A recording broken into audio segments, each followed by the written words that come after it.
We're live. I'm trying something a little different today, using the YouTube stream app instead of StreamYard. So, gotta see how my audio is and stuff. Is this? And I'm not using the headset. So, is it better with the headset or without the headset? Let me try and listen to myself here on YouTube's and see how it sounds. Seems like it sounds okay. Well, how's everybody doing today? Thanks for coming in. It's been a while. Or as you people out on the East Coast like to say, it's been a minute. It's been a minute. I'm gonna read the comments off my tablet here today because I can see them on the phone. That's one of the nice things about the YouTube app instead of the StreamYard is you can see the comments better on the phone. But now they go away. Why did they go away? Don't go away on me. I think I'll use the tablet. I think we'll use the tablet. So yeah, it's been a minute since I've been live. Been busy. Every time I keep intending to do a live, I either fall asleep or something comes up. So the last couple of weeks have been kind of hectic, to be honest with you. As you can see, I'm in the truck, so there's that. Um, did I go broke and have to go back to driving? Let me strike my best YouTube clickbait thumbnail post. How was that? Does that work? No, not really. So I've had kind of, pardon the language, but it's been a shit show for a couple of weeks here. Had a well, what brought me out of the house in the first place, the truck, is I had a driver get really sick out on the road. He ended up finding out, long story short, really bad pneumonia.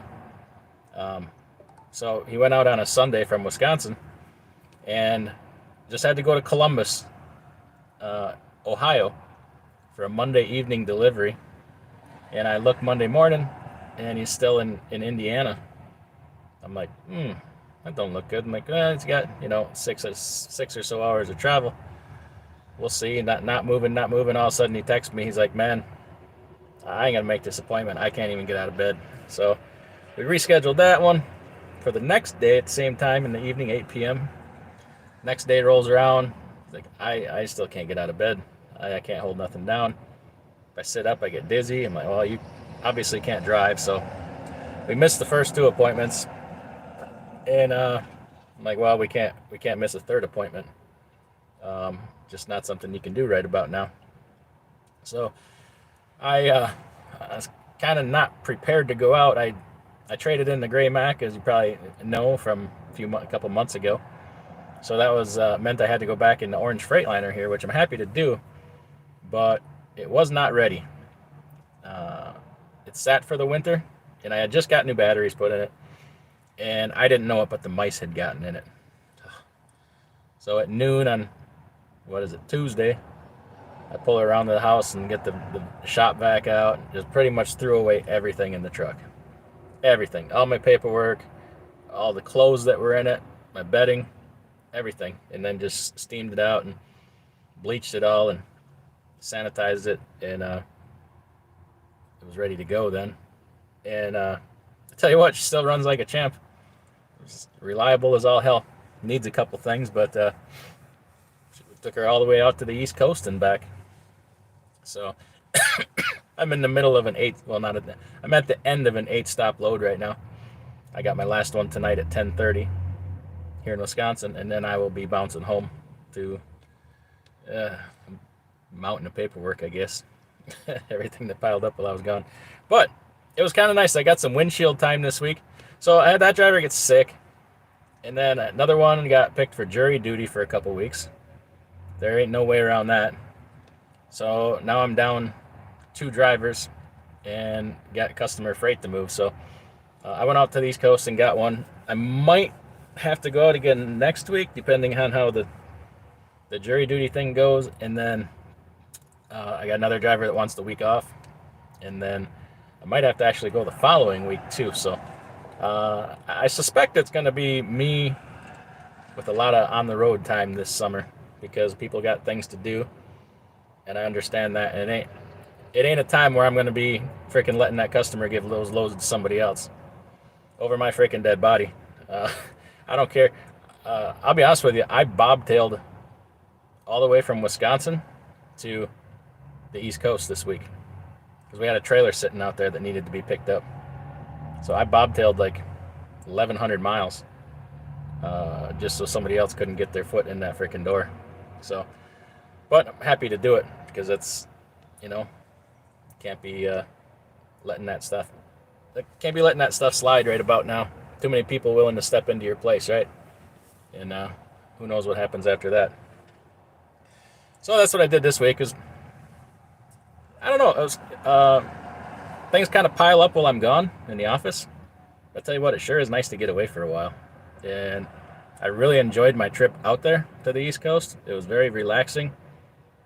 Set my mind in a different place, kind of at ease. And then, the phone calls come and brokers and paperwork, blah, blah, blah, blah. But it was kind of really nice to get some windshield time in. So I'm still not regretting it. So I might have a good time doing it a little bit more. I don't know. It really shouldn't be, but it's necessary. It's necessary. Things gotta keep rolling forward here. What else? So the whole freight thing, you guys see all over YouTube. Trucking is dead. This and that. Well, it sucks. I'll tell you that. But we're maintaining. We're doing different. I don't say different things, but willing to branch out quite a bit, and kind of willing to deadhead a little farther if we need to. Sorry, I'm squinting because the sun's kind of bright here, but and if it gets loud, my reefer might kick in. If it does, if it's too loud, I'll roll my window up. Just let me know.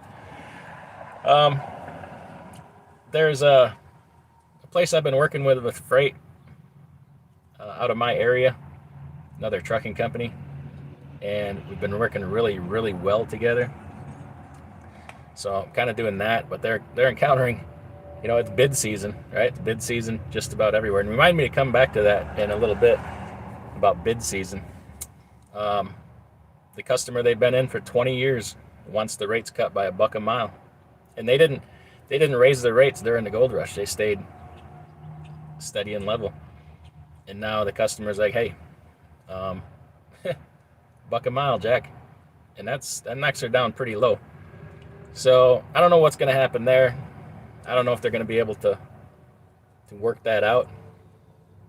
But I hope so, because we talk a lot. We kind of have common goals and common aspirations of what we want to do. And I really enjoy working with them. And I think going forward in the long run, it's going to be a really good thing and a really productive thing. So, if I can do my part to help them keep that freight, or, other lanes or something, we're going to try to do it. That's kind of an opportunity that a lot of people miss, is you can join forces with another business, just because, they're much bigger than me, but we are technically, I guess, competitors. But just because you're competitors doesn't mean it has to be an adversarial situation. You can still work together on people. Got to be careful who you team up with, but you will find good people now and then. And by having a lot of conversations, we come to find out that we share a lot of common goals. So, but back to the bid season thing before I forget. Let me just, I'm behind on the comments. Let me catch up a little bit here before I lose everybody, because I get on a rant.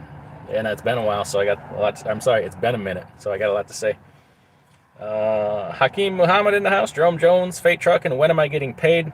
How long should I float the carrier?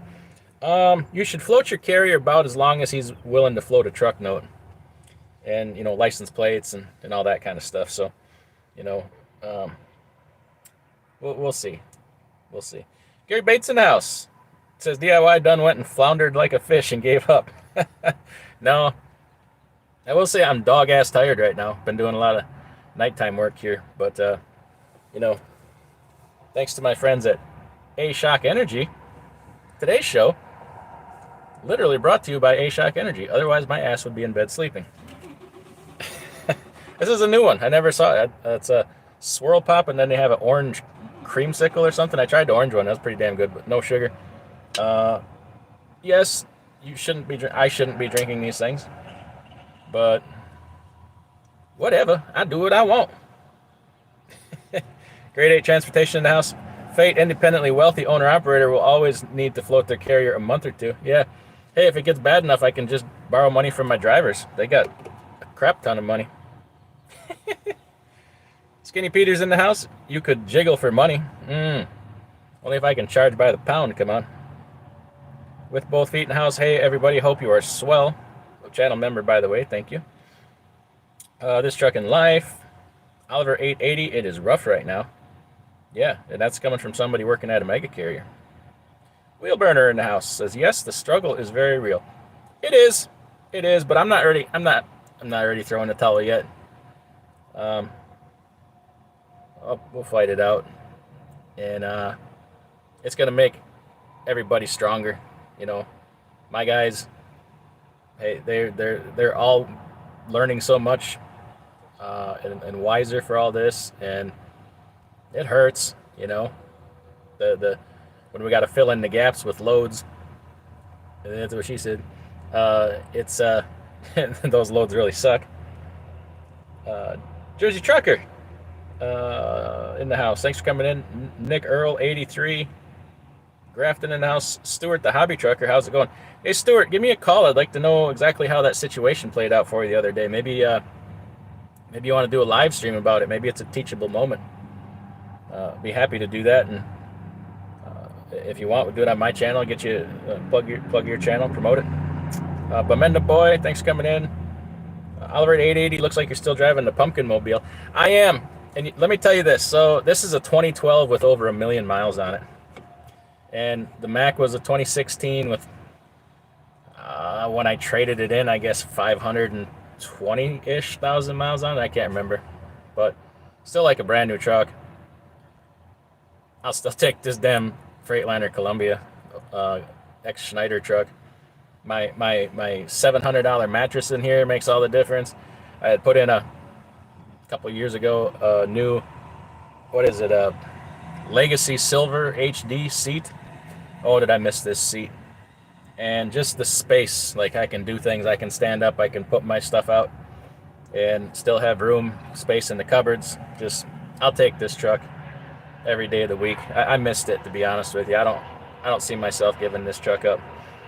If I had some stuff to put in it, but I I got called out on the road, I don't know, whatever, Tuesday or whatever, and I don't have any of my stuff. I'd loaned my cooler out to one of my drivers. I loaned out my GPS. I loaned out my leaf blower, so I can't blow a trailer out.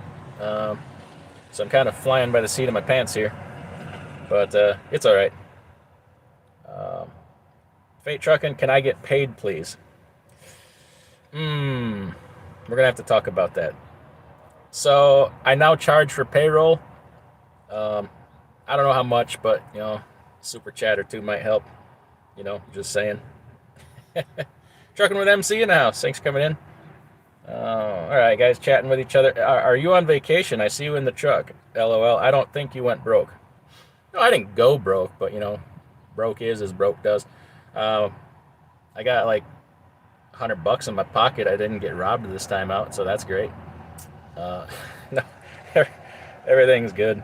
Well, you know what? I'll be honest with you, like Tuesday, Monday, what the hell is today? Thursday? Tuesday, I was in a bad place. I had a broker that I thought they got one over on me. I thought for sure I had been had, but turns out it wasn't. So that's good. I was throwing stuff like I was something you ain't never seen out of me, and it wasn't good. So I'm glad I got over that. Reefer just kicked in. If that's too loud, somebody let me know. I'll roll my window up. It'll probably go up into high speed for a little bit. Grade 8 transportation. You know, snakes like eating mice. Just saying. If I find a snake in this truck, it burns right on the spot where it's at. I will get my torch out. No, hell with that. I'll go buy a torch because I ain't getting back in this truck. And whatever, I'll open a diesel tank and throw that freaking torch in the tank. There ain't no use for a truck that's had a snake in it. I'll tell you that. Thanks for putting that thought in my head now. I don't know if I'll be able to sleep tonight. Damn it. Trailer and all. done. Stuart the Hobby Trucker says, when it rains, it pours. It does. It does. Wheel Burner says, damn, the boss man is dropping the hammer. Nah. I don't have a very heavy hammer. Oliver says, it's easy to get out of jury duty. Not as, depends. Depends. You know, certain states, counties are different than others. The last time I went, I got excused.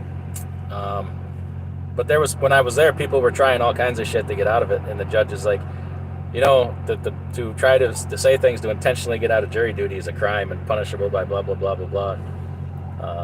But there's one idiot, he wouldn't let up. So they got rid of him because he was irritating. But it's harder anymore. They make you go. They're going to make you go on a call list. I almost went to jail the last time because I was on jury duty and I had reported, and then the next week I had to call in. No, this is back when they mailed it. They mailed you a letter. This is probably in 2000, maybe. And we set up an agreement that if my name got picked, they would send out the letter, but the lady that ran the jury duty would call my boss to see where I was. And if I was home, I had to report. Well, I had gotten in, I got in at like 2 o'clock in the morning one day. And I was so tired, I slept in the yard. I slept in my truck before driving home. Well, I didn't know it, but she called my boss that morning at like 7 o'clock, says, hey, where's Adam? And he's like, oh, he's home. Well, I wasn't home. I was in the truck. And I got up shortly after that, got home about 8:30 and looked at my mail, and I was supposed to be in court. When I went in, I was a half hour late, and she was like, you need to go see the judge. I'm like, oh, crap. But I went in and did the thing and explained what happened. They called my boss to verify it. And he's like, yeah, that probably happened, but you can get in trouble messing with that jury duty. Wheelburner says, careful, my friend, you might catch the Freightliner fever and be off again. Ooh. Sometimes I think that wouldn't be so bad. Got things running a little bit more self-sufficient now. I could haul some freight, and I might. Not because I have to. I don't have it out of my system yet. Like 20 some years of being on the road, you can't just cold turkey that stuff. It's a party. It's a normal way you live your life. Like 20 years I lived out of a duffel bag. Even when I go home, I really wouldn't unpack my duffel bag, just the dirty clothes, and put clean clothes back in it. So, but now, well, I don't have as many clothes. I had to throw a bunch of them away for the mice got in them. CDN says that work piles up. Will help you identify what is urgent versus non-urgent. Maybe an admin helper could learn to do some stuff non-urgent. Yeah, I did have somebody help me. We did some invoicing over my wife. You know, normally I do everything, but she helped me do payroll over the phone and then some invoicing. So, but that's not fair for her because she's pretty busy. So I try not to do that. Bid season, yes. So, oh yeah, I did talk about that, right? To follow up on that. So the company I was working with has to rebid the freight, and we don't know. The good news is it's only a 6-month bid, so that would bring it due about what, October-ish? Well, no, because it doesn't start till June. Bring it due about Christmas time, which things could be very different then. Who knows? Where was I going with that? Oh, so anyway, the YouTube thing, you know, trucking's over. Everybody's teaching everybody else to hate brokers, which, hey, I get it. I was thinking about that a lot yesterday. I think about it all the time, but if we could get rid of the scamming, the scam brokerage and the ones doing the identity theft. Oh, by the way, today I got my bank accounts got hacked by somebody. I have no idea who. They got a couple $1,000 and I got to file a dispute to get it back. Speaking of scammers, if we could get rid of the scams, it would solve a ton of problems in this industry. How much money is lost to scams? You know, and then you got to do so much extra work vetting people, which you got to do anyway, but you got to just go the extra mile. And so do brokers. Like, there ain't just scamming brokers. There's people. There's scamming trucking companies, right? And there's a ton of them. I deal with this. I have other friends that own moderate to large trucking companies, and I talk to them. They're like, this freaking scam carriers all the time. And some of them aren't even carriers. Obviously, they don't even have trucks. They're just presenting themselves as they are. But A lot of them will go and take loads, take the doors off the hinges. And somebody had a load of iPhones. They took the driver was in on it. They took the trailer, popped the doors off the hinges, went into every box and took the iPhone out of the box and put the boxes back in the trailer. When they delivered the load of iPhones, everything was gone. Just empty boxes. Nobody realized it until they delivered it. But all kinds of stuff like that. If we could get rid of a lot of that fraud, that would help us too, you know. So if you see somebody pulling some BS, don't let them get away with it. But anyway, where the hell was I going with this? Oh yeah, mad at the brokers and stuff. I'm living the experience. I see a lot of different things, being that the unique position that I'm in with talking with, you know, direct customers and different companies and stuff like that, and having the brokerage, which I'm not really doing anything with right now. I think you all know that. It's brutal right now. The shippers are absolutely in control. The brokers, they're not as in control as you think they are. I had bid some lanes that I won. You know, I had the best rate. I had won it. It was supposed to start in like 2 weeks. It was done, over, settled. And come time to 2 weeks past, time to haul the freight, they're like, yeah, somebody cut you by like 75 cents a mile. I'm like, what? I was done. I'm like, yeah, but nothing's ever really done. So, you know, there's the cutthroat is just terrible out here, and the shippers know the position that they're in, and it's it's a battle. It's a battle. To assume that the rates are still what they were and that the broker is keeping all the money is not even close to reality. Are they getting over on us to an extent? Yes, but it's ridiculous. You know, 20 years of hauling for a customer, when the customer is a place that says, you know, we strive to do business locally and the small businessmen, and then after 20 years, that suddenly means nothing when you can save, you know, a few $100 on a lane. That's real power right there. That will make you abandon your company's mission statement. It's a bad situation. Jackknife TV says, yo, DIY, just washing my truck with the power washer at home. Okay, better be logging that on duty. Know what I'm saying? Cheap Freight Hauler in the house. Good afternoon, everyone. Mid-afternoon, live with 116 viewers. Does anyone work anymore? I don't know. I'm done working for the day. I got to work tonight yet, but yeah, hit the thumbs up button if you wouldn't mind. Appreciate it.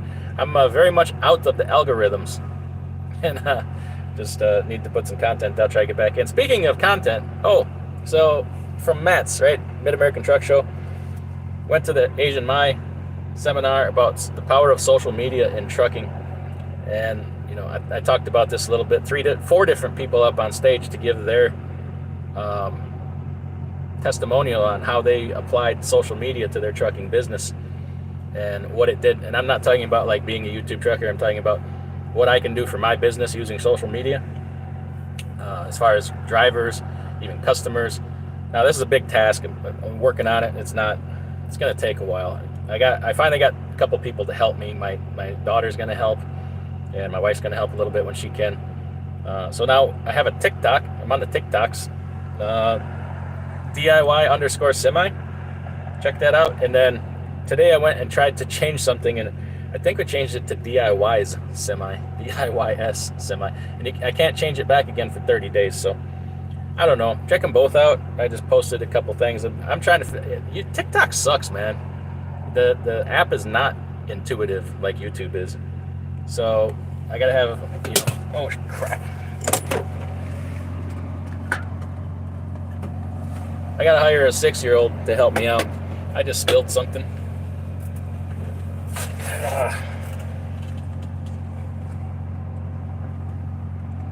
Oh well, no more tasty beverage for me. Anyway, and then I'm gonna be starting a Facebook page for the business. I think that's already up there, DIY Semi. I don't know if there's a space or whatever. I don't know Facebook either, but I'll check that out. And then I'm gonna be probably building a website for some different things. So I'll talk about it as we do it. But yeah, the TikToks is going, and boy, that is brain poison. Tell you what, it will suck you in and teach you to. We're all gonna have arthritis in our thumbs, from going like this on these video apps, scrolling, and it'll get your neck too. You sit there looking down all the time. Travis Weaver in the house. Hey DIY, how's it hanging? Not too bad. Reading. Oh yeah, so I got called out of the house on big. I forgot a bunch of stuff. Obviously, I forgot my freaking razor. I look like I've been sleeping under a bridge for 2 weeks. Because I have. I like to save money. But I find a good way to keep the crazy homeless people from asking you for money is to out homeless them. So I got this sweater on, and then I had pants with giant holes in them that I was wearing for the last couple of days. I didn't get asked for money once, so that was pretty cool. Tito's and Soda. Hey DIY, greetings from Orlando. Thanks for checking in. George Wilson says Freuhoff is back in the logistics trailers game, but how about the reefer market? I did not know that. Yeah, I remember a whole bunch of companies that used to make trailers with Strick, Pines. I guess Stoughton still makes trailers.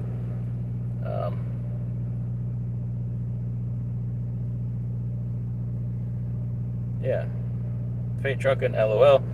Channel member. Oh, Kelly Patterson. Well, I'm finally back out on the road. Congratulations. Kelly Patterson was sick and down and out for quite a bit. Glad to hear that he's back on the road. Kelly Trucking says, we'll have my 21 T680 paid for August 5th. Still don't believe it till I see the title in the hand. I'm going to use my crystal ball for a second. Your T680 last payment is paid for August 5th. I'm going to say you get fired on August 4th. I'm joking, but not by much, because I kind of know how those people are. Speaking of knowing how those people are, gosh dang it. In the Chicagoland area, have you seen all the billboards for Super Ego?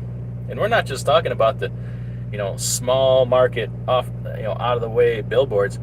There's giant Super Ego billboards on 294 and all around down on the south side down there. Holy crap, man. That is not cheap. I cannot freaking believe they can afford that.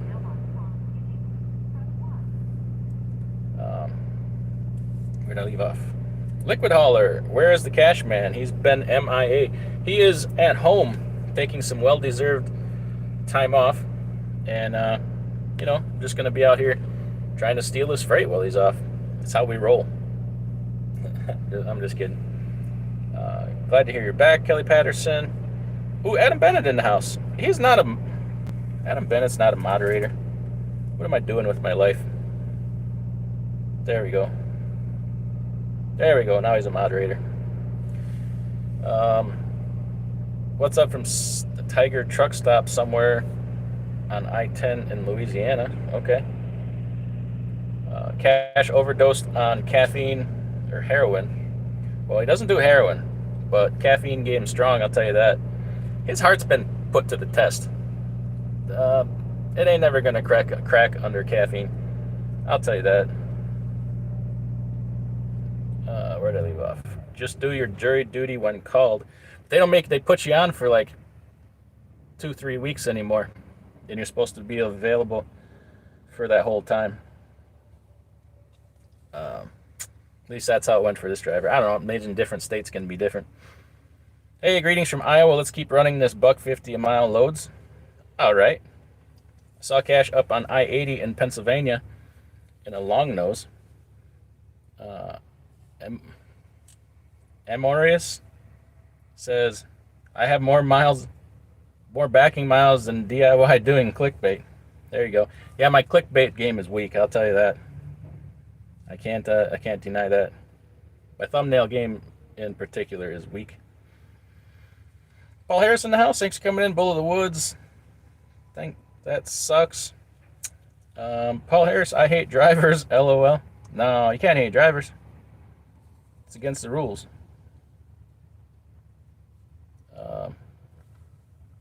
But Apple can turn off every single one of those phones and not activate them.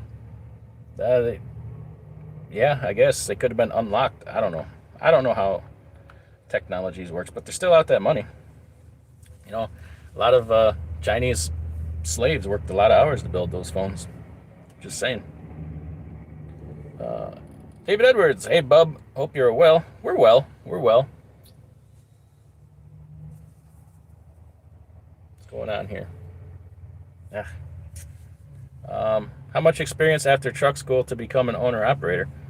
Well, I mean, theoretically, you could do it right out of trucking school.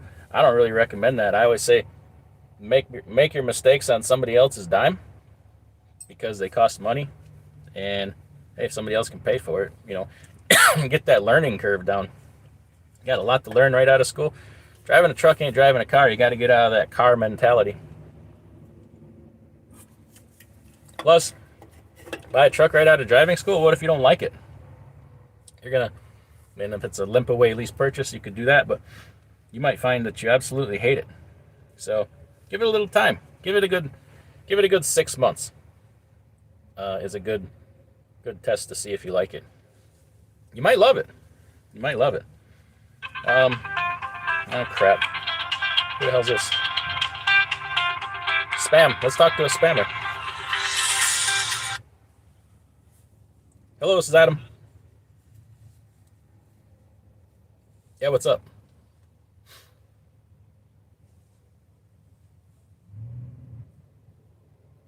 Okay.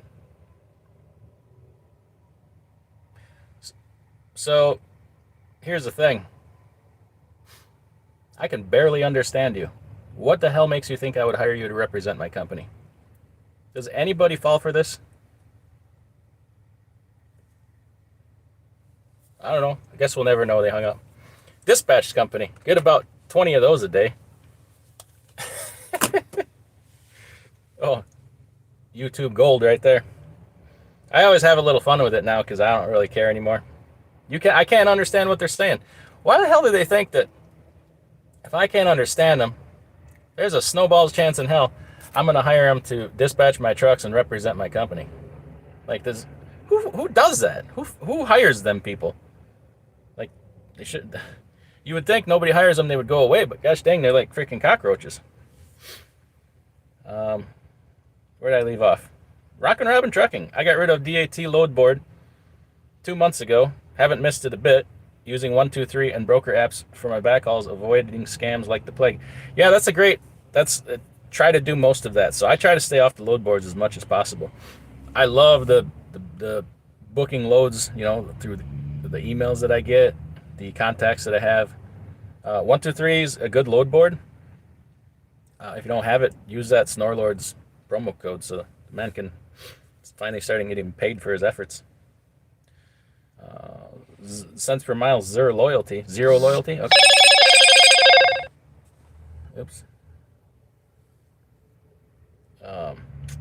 This Truck and Life Shippers producers are using us to help recover some of the cost of inflation to keep their products cheaper, and brokers are cutting each other's throats. To an extent, yeah. To an extent. El Salvador, hope you're well, my friend. I am. Jackknife TV, PSH on duty. Cheap Freight Hauler says, I appreciate the follow back. Stop texting me. Don't you know I'm live? Disloyal. Should know exactly when I'm live. What was I saying?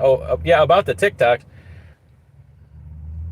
I think I followed you back. I don't know. I started hitting buttons because I know you said at one time you're doing TikTok, so I'm glad it worked. Can't blame the shippers. They have to compete with their competitors. Every dollar counts. David Edwards says, hey all, FYI, I-75 in Ohio is backed up. 3 semi-car accident between mile marker 124 and 128. Now the chat jumped on me. Wonderful. Old School New School says, I am working, if you can call driving working. It didn't seem like a lot of work for me this week. It was pretty, I ain't gonna lie. I had an 8-drop load and it's been pretty gravy. Pretty gravy. Yesterday, they're spread out, like a lot of nighttime stuff with reefer, at 2:30 in the morning. They called me for a dock at 1, and then the next one was 10 a.m. and then 3 p.m. So that got to be a long freaking day, and I was tired. And then couldn't sleep last night. But other than that, it's been a pretty gravy week. Unfortunately, scams everywhere now. Oh, there is scams everywhere. Enrique says just unloaded in Linden Station, Wisconsin. All right, go to Highway Harry's while you're up in the area. They have diesel with no biodiesel. They got great prices. They got really good prices on DEF. George Wilson says, you guys make a big deal out of jury duty, but my brother got called up twice when he had his remodeling business and he got out of it because he is the company. There is no one.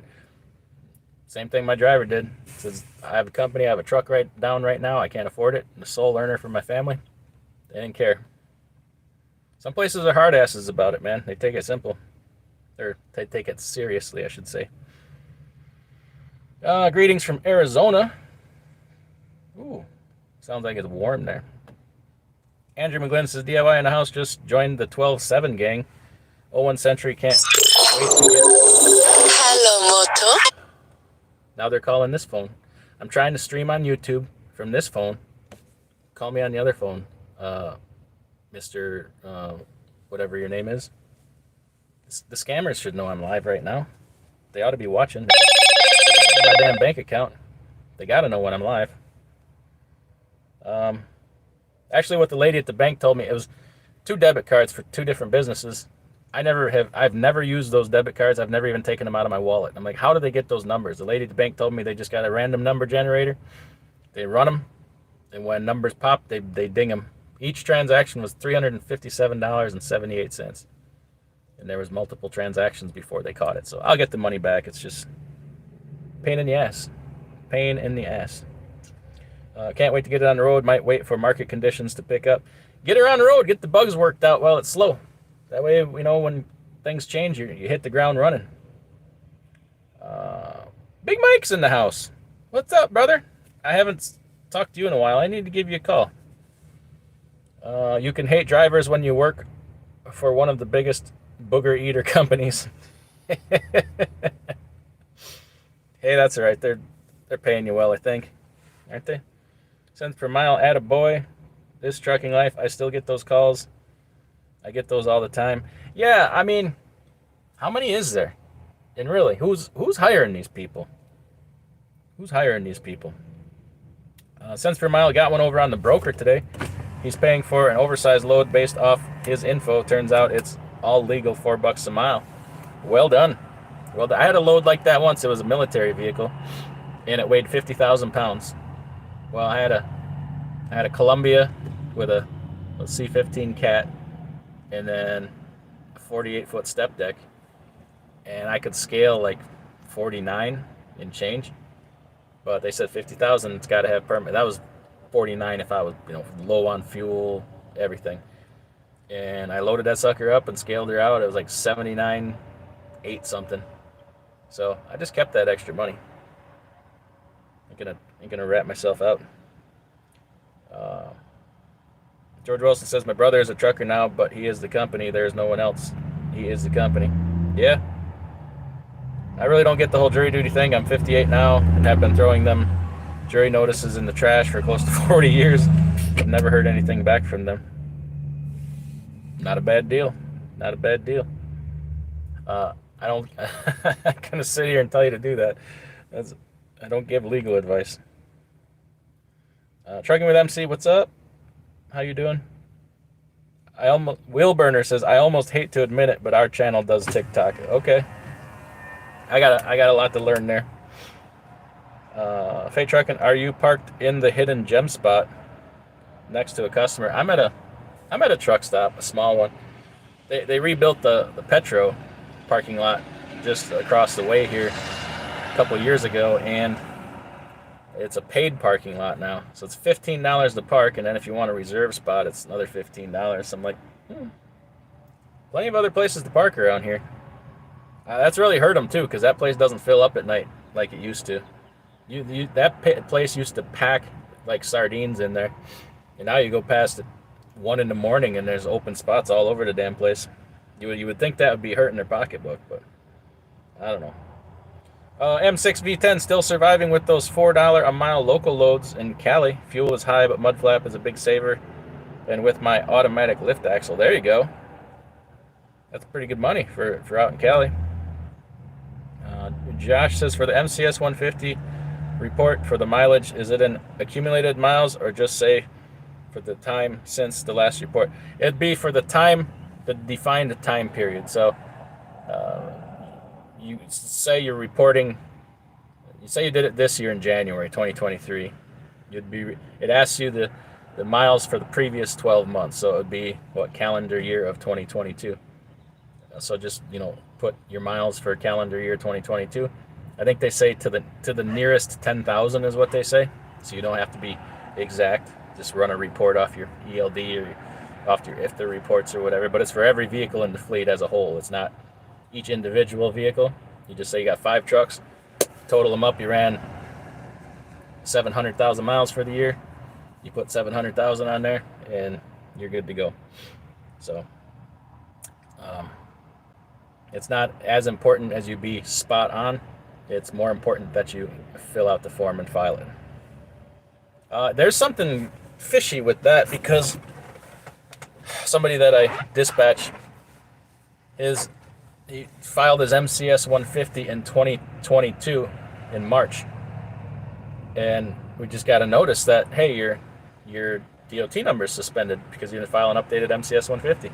I'm like, that's some freaking services. They scam you like that to make themselves look to be like the DOT. So I'm like, just for shits and giggles, I'm gonna go check him. I went and checked, and sure enough, his DOT number was suspended for not filing the MCS 150. It wasn't even due. It wasn't due until 2024. I'm like, what in the hell's going on? So we just filed it quick and update, and that's part of the reason I file mine every year, because you never know when you're going to forget a year, and then if you forget a year, you're okay because you did it last year, or when they're going to screw up. I don't have a lot of faith in their systems. Travis Weaver, this Bob from who knows where, and we got the highest paying loads. Do you have truck? Yeah, last week, or week before, I told him I had a 53-foot double drop RGN with a reefer unit or something. I just made up something completely stupid. He's like, oh, we only dispatch van and reefer. I'm like, oh, well, it has a reefer unit on it. I just kept going. He didn't know what to say. He's like, oh, I'm sorry, we can't help you. Like, good, then don't freaking call me anymore. Cheap freight hauler, looks like my nursery deal is coming to an end early this year. Normally, first cut is middle to end of May. First cut is a week earlier this year. Ooh. So you're going to go back to looking for some more of that cheap freight. That sucks. Jersey Trucker, hello, Moto. Yeah, that's what I say whenever Freight Trucking calls. I say, hello, Moto. Andrew Ellis, man, DIY, stop the capping. You ain't went broke. I would stop the capping if I knew what capping was. You're going to have to explain that to me. I'm old. I did finally figure out what it means when somebody types in alternating caps. I guess that's like your troll voice or whatever. I guess that's what that means. And then I recently, only like a year ago, found out that typing in all caps was yelling. So I don't know the interwebs etiquette, I guess. Snorlord, the metal caveman Viking head trucker with a beard guy, says, woo, what the hell's going on around here? Jaw jacking and whatnot. I'm giving them away all the secrets you have for booking freight. By the way, if anybody is looking for a legit dispatcher, there's 2 people I would hire to dispatch me. One of them's the Snorlords, and the other one is myself, and I ain't interested. So if you do need a good dispatcher, get with the Snorlords, because he knows what he's talking. He's been in the industry. So if you want to dispatch me, you have to have driven a truck. Number 2, you have to know lanes, markets, rates, blah, blah, blah. And number 3, you got to know a thing or two about a thing or two. And Snorlords checks all them boxes. Twitch says stupid traffic on 44 is what's happening here. Oof. Is there any other traffic other than stupid traffic? George Wilson says Cook County, Chicago, Illinois sucks for jury duty. If you get called once, you are screwed for life. My parents got out of there 50 years ago. That's why. I wouldn't want to be on a jury in Chicago these days. They got some BS going on around there. I gotta look at my thing here. So yeah, filling out a lot of RFP proposals, bids for lanes and truck and loads and stuff like that. Striking out all over the place. So, it can be frustrating. It makes you think like, why even try? But you got to keep trying. I'm not a big fan of the whole I'm going to park my truck thing till this gets better. Not because I think it's stupid, but I think you might miss that opportunity that you were going to come across. While your truck is parked, you may miss that next opportunity because there's still things. There's still things. But if you're home, you ain't gonna make those connections. You ain't gonna find them people. So, I understand though. Like if it's not something your amount that you're willing to run for, but keep that 1,000-mile viewpoint, or what do they call it? 500-foot view, or whatever the hell the expression is, and the bigger picture and the end game in mind, the bigger goal. Griff USMC in the house. Hey DIY, hope you're well. I'm well. Getting over another cold. Fate Truckin' says Snorlord want to dispatch me. I call my carrier and nobody answers. I treat you like the foreign dispatch service that you are, Fate Truckin'. Just after midnight traffic, LOL. Mofo outdoors. I wouldn't want to be on a load going to Chicago. Yeah, I'm just kind of getting caught up on the stuff going on. Somebody educated me on it today. I don't really watch the news. What a bunch of nonsense. They need to get that city under control. It's turned into a war zone. I don't know if you got to send the National Guard. I don't know what you got to do, but you can't let that keep progressing. Josh says, thank you. Flatbed has stayed steady for rates. It was slow December, February, but averaging $3.10 a mile. That's pretty good. Ain't nothing to scoff at. I'd take that for a living. Snorlord says, LOL F8, I can keep you moving a long time. He moved you long time for $1 a mile. And just like the dispatch services say, we have access to all the premium load boards. I got to find out where them premium load boards are. I need to get me one of them. 1,000-yard stare, there you go. Reefer 77, what's going on in Chicago? Oh, I don't know. They just killing everybody up in there. Flash mobs beating people up on the street. And just general disregard for law and order. Same as it always has been in Chicago. Instead of another level. Paul Harris says, you won't get to dance if you stand against the wall, so keep doing those proposals. Eventually someone's going to recognize your name and say, hey, DIY has submitted a lot of stuff. Let's go with them. Yeah, and that has happened. So I have benefited from that. There's a customer. I've been doing business with them for like 5 years. Not a lot. Just I get some of their overflow freight sometimes. Now, there hasn't been a ton of overflow freight, but like, was it February? We got a lot of overflow freight. And that was their RFP season, and I filled out every freaking lane. Well, not every lane, because I don't want like California, Arizona stuff.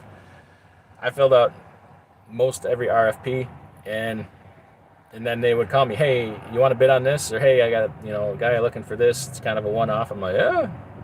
And because it's so slow right now, I'm not getting a ton of that, but I still email them all the time and keep in touch. I've been doing some shorter loads for them here once in a while. But see, they're struggling right now because they are a broker, but they have a bunch of warehouses. They got warehouses huge in Wisconsin. They got some in Illinois, Minnesota. So they're kind of like a freight forwarder, 3PL broker type situation. And they're hurting because the low-level scumbag brokers came in and just cut the ever-loving legs out from underneath them. But their rates are justified because they can do a lot, see? It's like, you got to consider, too, these brokers, like, they're not all the same with different capabilities. Do you have warehousing? Do you have ability to drop trailers?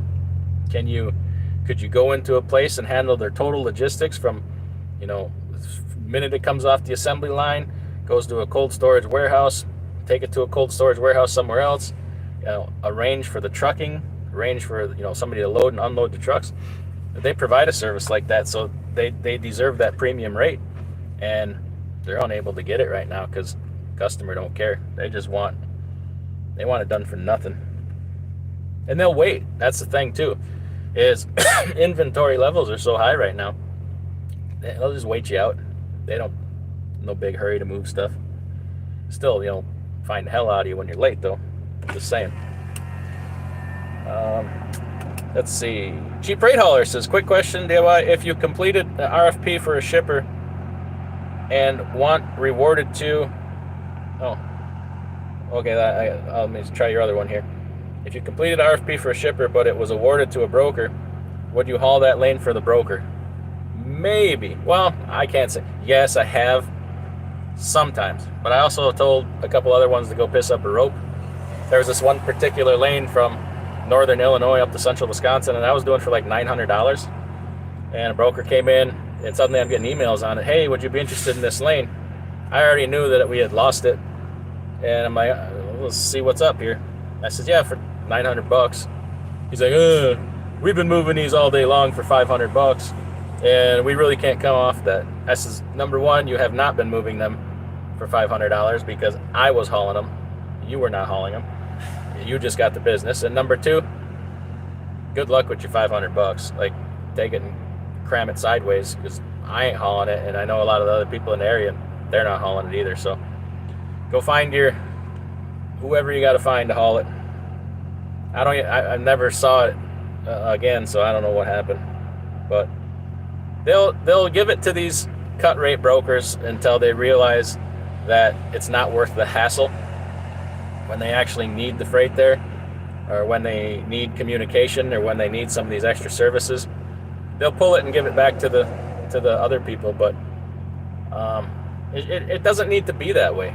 It doesn't. If both sides didn't swing for the fences so hard, and we could come to a more regular, reasonable common ground on a steady level, that's better. That would be better for everybody. But there's so many people who just got on both sides that just got to swing for the fences constantly, and that's what we got to live with. With both feet, what are you doing? How's Big Orange running? Like a finely polished instrument of transportation. Just saying. Snorlord, the Italians need to regain control over Chicago. That's the thing. You wouldn't think that a mobbed up city would let that happen. You wouldn't think. Unless they've lost the grip on it. I need California and Arizona lane for my husband. Okay. That reefer sounds good. It's not bad. It's got, got to do some work. Got to bring these boys' trailers in every once in a while and go through them with a fine-tooth comb and just see everything that's just been letting them slide. Long way Fargo in the house. Mike Ninetoes says that's loud AF. Is that the reefer? Is it better now that I put my window up? Sorry about that. Dang it, now I lost it. I wanted to talk more about the freight thing. But I'm not we're by no means broke. I'm got a lot of filling in windshield time here coming up in the next couple of weeks. But everybody's sticking in there, and I'm glad they are. My guys are staying with it because I was thinking a lot too the last couple of days about what we're going to do differently on coming out of this mess, or on the other side of it, or whatever you want to call it. And thought a lot about it, and there's some few things that got to change, but I just need to do more of what we were doing. Spot market is not where we want to live for a long-term success of a trucking company. Continue building relationships because it does matter. It is what is feeding us and keeping us alive right now. So to go through this and come out the other side with the same damn opinions, or even have your opinions reinforced that are not productive or just plain wrong, doesn't do you any kind of justice. The only opportunity in this market is to learn. And if you go through the whole cycle, the downturn and then uptick, to go through all of that, and with the same opinion of for lack of a better word, entitlement, or digging in on my principles because it's what I want, of this is only happening because people are screwing me. The government needs to step in. We need to have a minimum rate per mile, which is God, I hope we don't get that. That will be a disaster. We could talk a lot about that. This minimum rate of $4 a mile. Do you know what that will do to this market? Oh my gosh. To come out the other side with all these things and not have learned would be a travesty. It's the only thing good that will come of this downturn. The weakness will be weeded out. If you go to a minimum rate of $3-4 a mile, the weak players are not going to leave this market. So then what do? There's still pay $10 a mile when there's no freight to haul. It doesn't matter, right?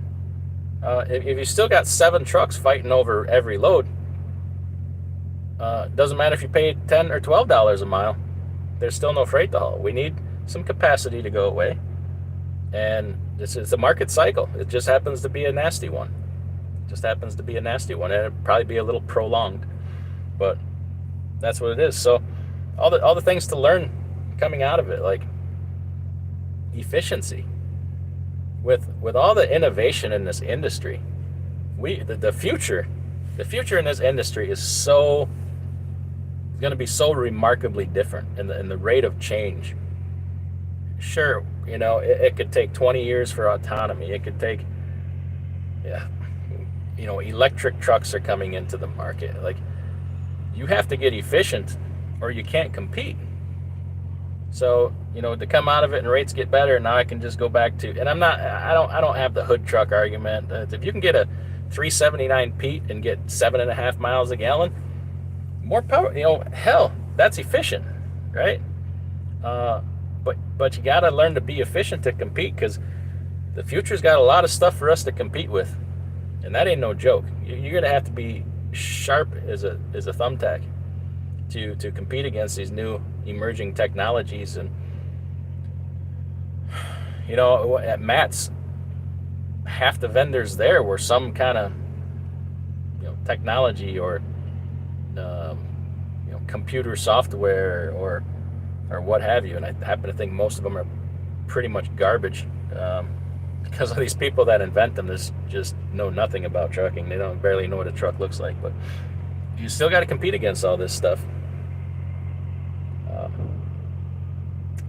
Paul Harris says, 10-wheel dump truck hauling a bobcat and a roller on a trailer, no brake lights in Boston. Traffic caught up, yelled at him about his no lights. He says, I know. Naga says, DIY and cash are just great examples of how to run a viable trucking business in a difficult market. Keep your overhead low, manage your fixed and variable costs, and solid businesses survive. So yeah, when the cycle completes and we're back to whatever we come back to, I don't use the word normal because it ain't normal. There's nothing normal in this business, but he's right. Keep in the best of times, keep your overhead low. In the best of times, have a solid business plan. Keep your variable costs under control. In the best of times, run an efficient as hell operation. Because when this comes along, you got a chance. There's people that have a chance when this hit, being the costs were so high. And continue building those relationships, and not just with freight, but I can't tell you the value of the relationships I've built over the last few years, even with a truck dealer. I didn't pay those gouging inflated prices during COVID. I was still buying trucks slightly above what they were before that. I mean, I bought a truck with 420,000 miles on it for $44,000 when ones just like it on truck paper were $80,000 to $90,000, because I had been buying trucks from them. Same with trailers. I'm still working on that trailer relationship, but it's coming along. I think I bought 5 trailers from this guy now, so less problems getting them. But it's everything, down to your banker. I got a good relationship with a tire shop now. They deliver them to me for no charge. So it's everything. Cheap Freight Hauler says if we had a minimum $4 a mile, I'll haul it for $3.75. Exactly. And then if it's minimum $4 a mile, everybody adjusts their price to it. Your shop rates go up again, your tire prices go up, your fuel, your whatever. And then when freight rates, and we're living this right now, so it's undeniable. When freight rates come down, they don't adjust shop rates. They don't. Although I did see one tire manufacturer lower their price like freaking $8 a tire.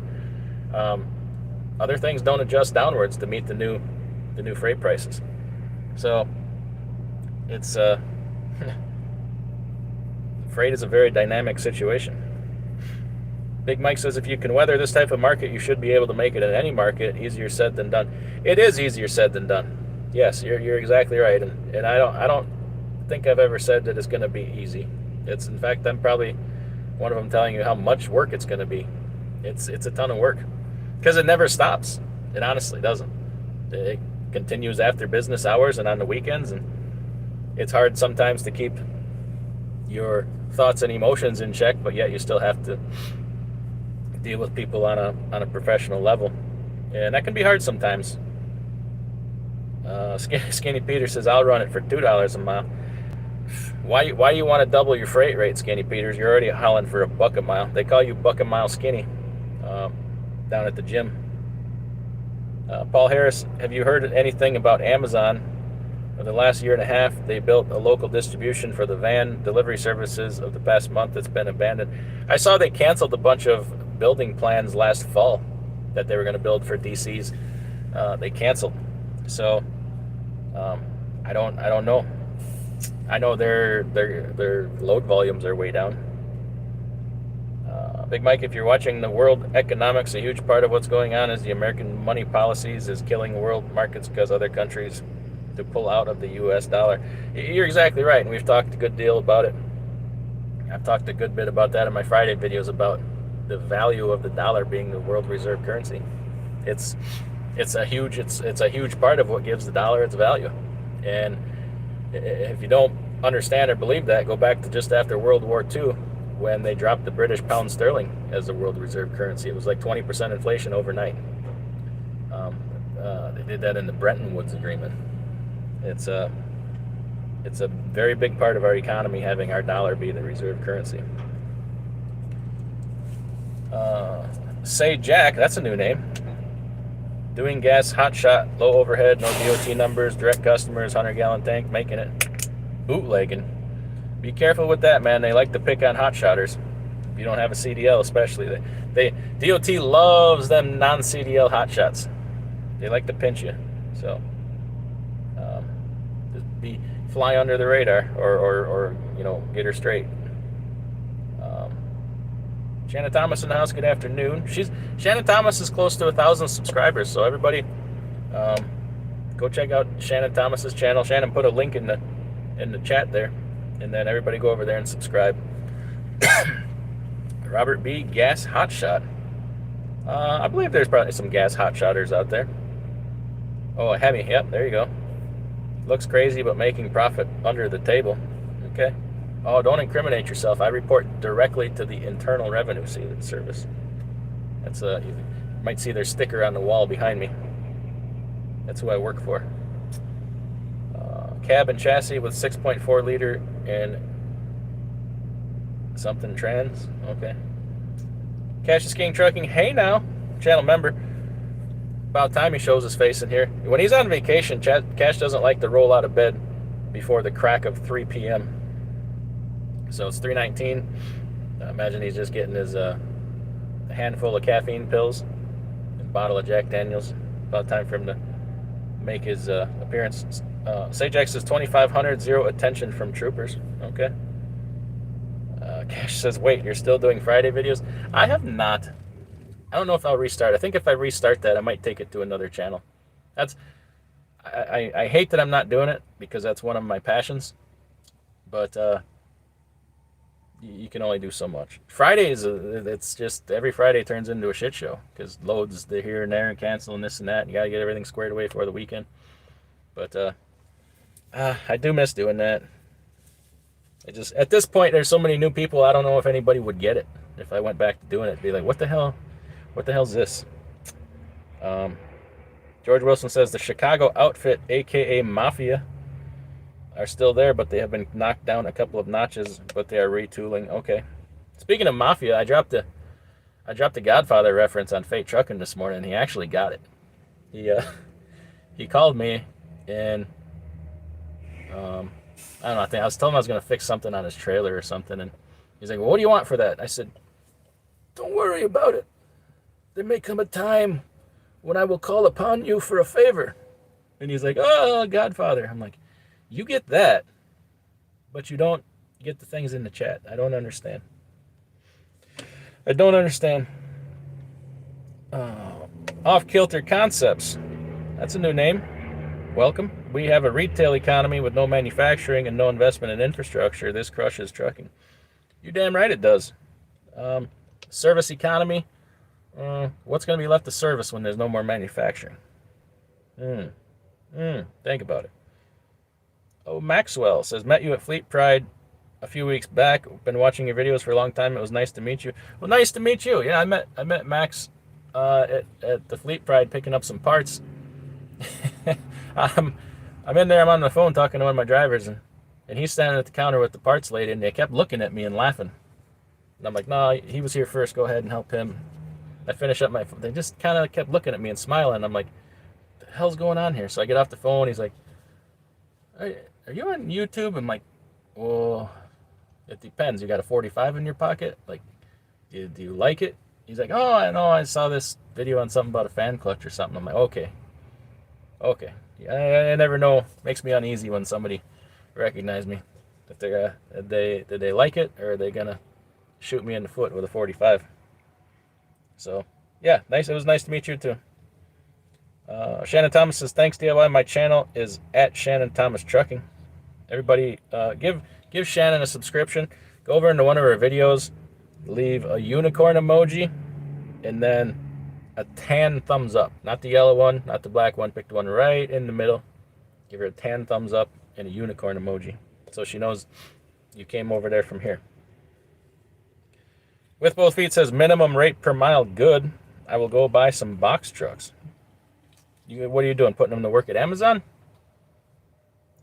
When are we getting a new video? Did you just buy another truck? We need a video on that. Trucktown 9 says, good afternoon and thanks for all the great information videos. Well, thank you for watching them. Cash is King Trucking says, everybody mark your calendars for Cash's Friday money videos. Yeah, but he's always going to talk about Dogecoin, Litecoin, whatever coin, whatever the new coin is.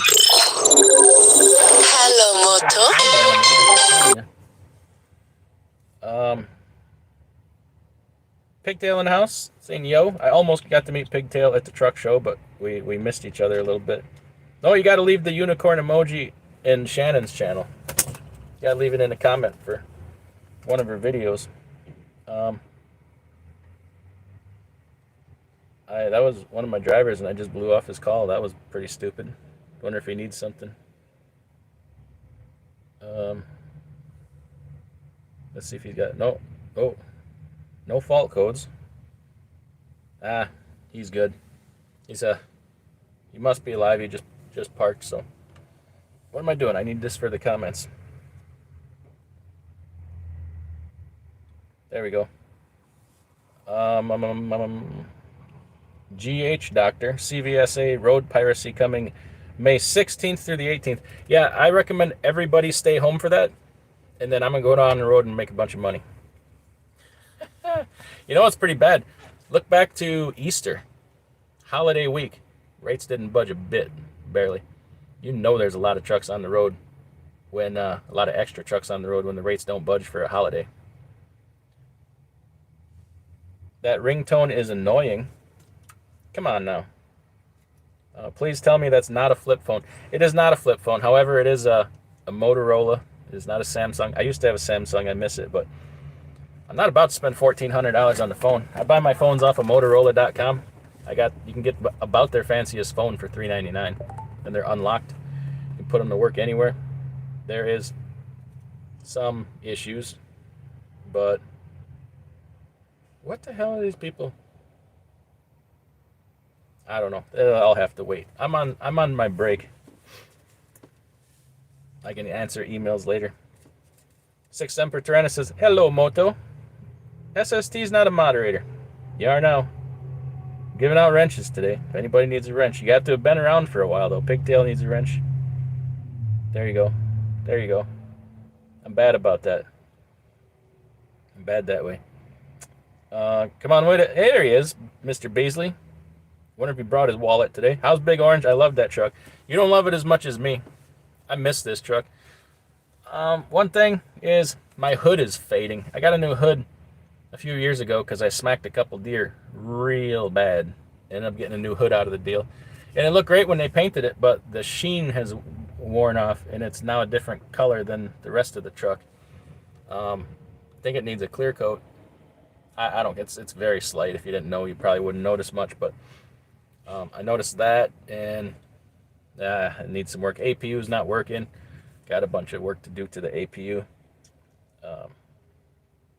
Harvey Roberts says, do you have to have separate EIN for each state for a tax-exempt form? I had Tennessee turn down my tax-exempt form because I had the same EIN for each state. No.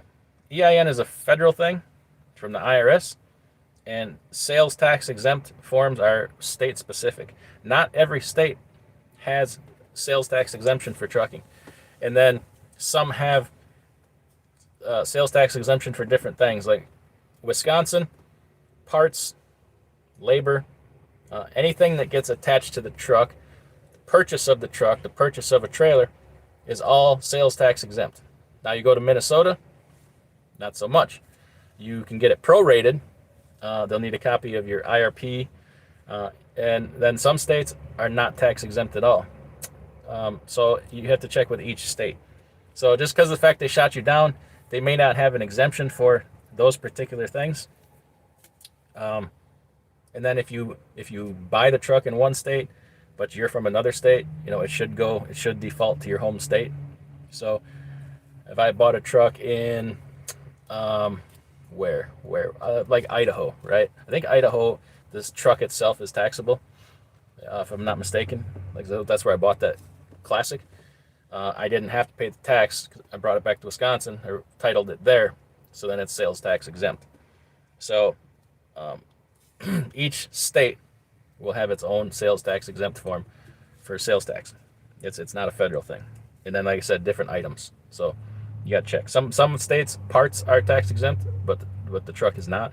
So and then that's separate also from federal excise tax. It's not the same thing. Totally different thing.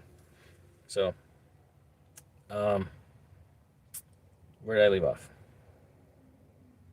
Cassius King Trucking says my first Friday Money video is going to consist of how to go to Tijuana and come back with 50 pounds of brown. Can you show how to cut it and quadruple your profits? That's what we need to know. That's what we need to know. Snorlord says the flip phone live feeds will be the next time. Okay. Harvey, okay, we got that. Shannon says, I like that beard you got going on, DIY. It's not a fashion statement. It's not laziness. I went on the road and I forgot my razor. I had one in the truck here, but it went bad after sitting for the winter. It must have froze. The battery just crapped out. So, and yes, I am too lazy to go spend $14 for a can of shaving cream and some little razors, disposable razors. I'll just deal with it till I get home. Besides, if you look homeless, nobody asks you for anything. Remember that, kids. Paul Harris says, hey, Grandpa, little switch side of your phone, do not disturb. I just hit the decline button. Is that wrong? Cents per mile, it's been officially confirmed. I sat in the direct path of a tornado last night in Texas. I'm a little sketched out to go into another storm. I hit one in New Mexico one time, and I tell you what, scared to death. No, it was Oklahoma. before I got down going across 54, by Hooker, Oklahoma. That's where it was. Scary, scary, scary. And then you're like, oh yeah, that's probably why there's nobody else on the road. Travis Weaver says, can't afford the Michelin drive tires this year. Have you ever ran Kelly brand Armor Steel 8 out of the door mounted for 3,900? I think Kelly has a high rolling resistance. I can get a set of 8 Yokohamas for less than that if you're interested. And they actually have a fantastic rolling resistance. That's all I'm running now is Yokohamas because perfect combination of price. They're not priced like a Michelin or Bridgestone, but the rolling resistance is fantastic on them. So that's what we've been doing, steers and drives, and trailer too. Trailer, I'm a little more likely to try something else because the availability sometimes is not always there when we need it for different places. If I get them at home, Yokohama. Although I tried for the super single trailer, I recently tried the Hankook TL21. And they're doing really well. The rolling resistance isn't as good, but the shoulder wear seems to be really holding up because I got one damn thing just eats tires. It needs to have the axles cambered, but there's no guarantee that that'll fix it, and then I'm out all that money. So I just run those other tires on it for now. Andrew McGlynn, any suggestions on flatbed companies to lease onto? Looking at Bennett, Landstar, Ace Duran, and Admiral Merchants. Those should all be good flatbed companies. I talked to Super Trucker Dan.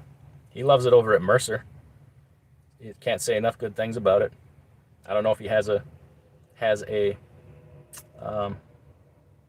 referral code or anything. I don't know. Go drop him a comment and tell him I told you to ask about Mercer. He seems very happy there. I talked to one of the Mercer agents for a while at the truck show, and I'm not lying. Like she almost had me convinced if I had been looking. And it didn't sound like a bunch of recruiter stuff. She just tells you how it is, what she does, how their system works. So, John Connolly, good afternoon all. Good afternoon to you. Scorpion Trucker. He needs a wrench here.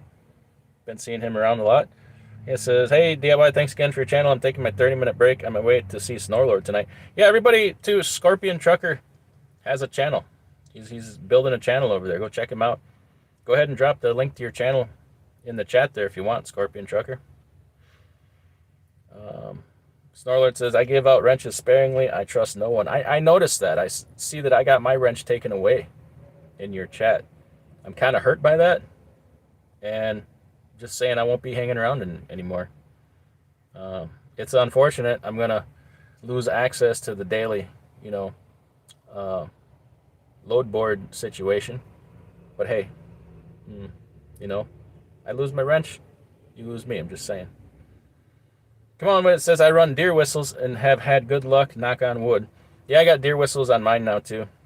I've hit a fair number of deer over time here, and some of them have been really bad. One time I hit 2 deer at the same time, and luckily that one was a company truck because that bill was like $20,000. It took out everything. So even under the truck, and even bent a couple slack adjusters on the trailer.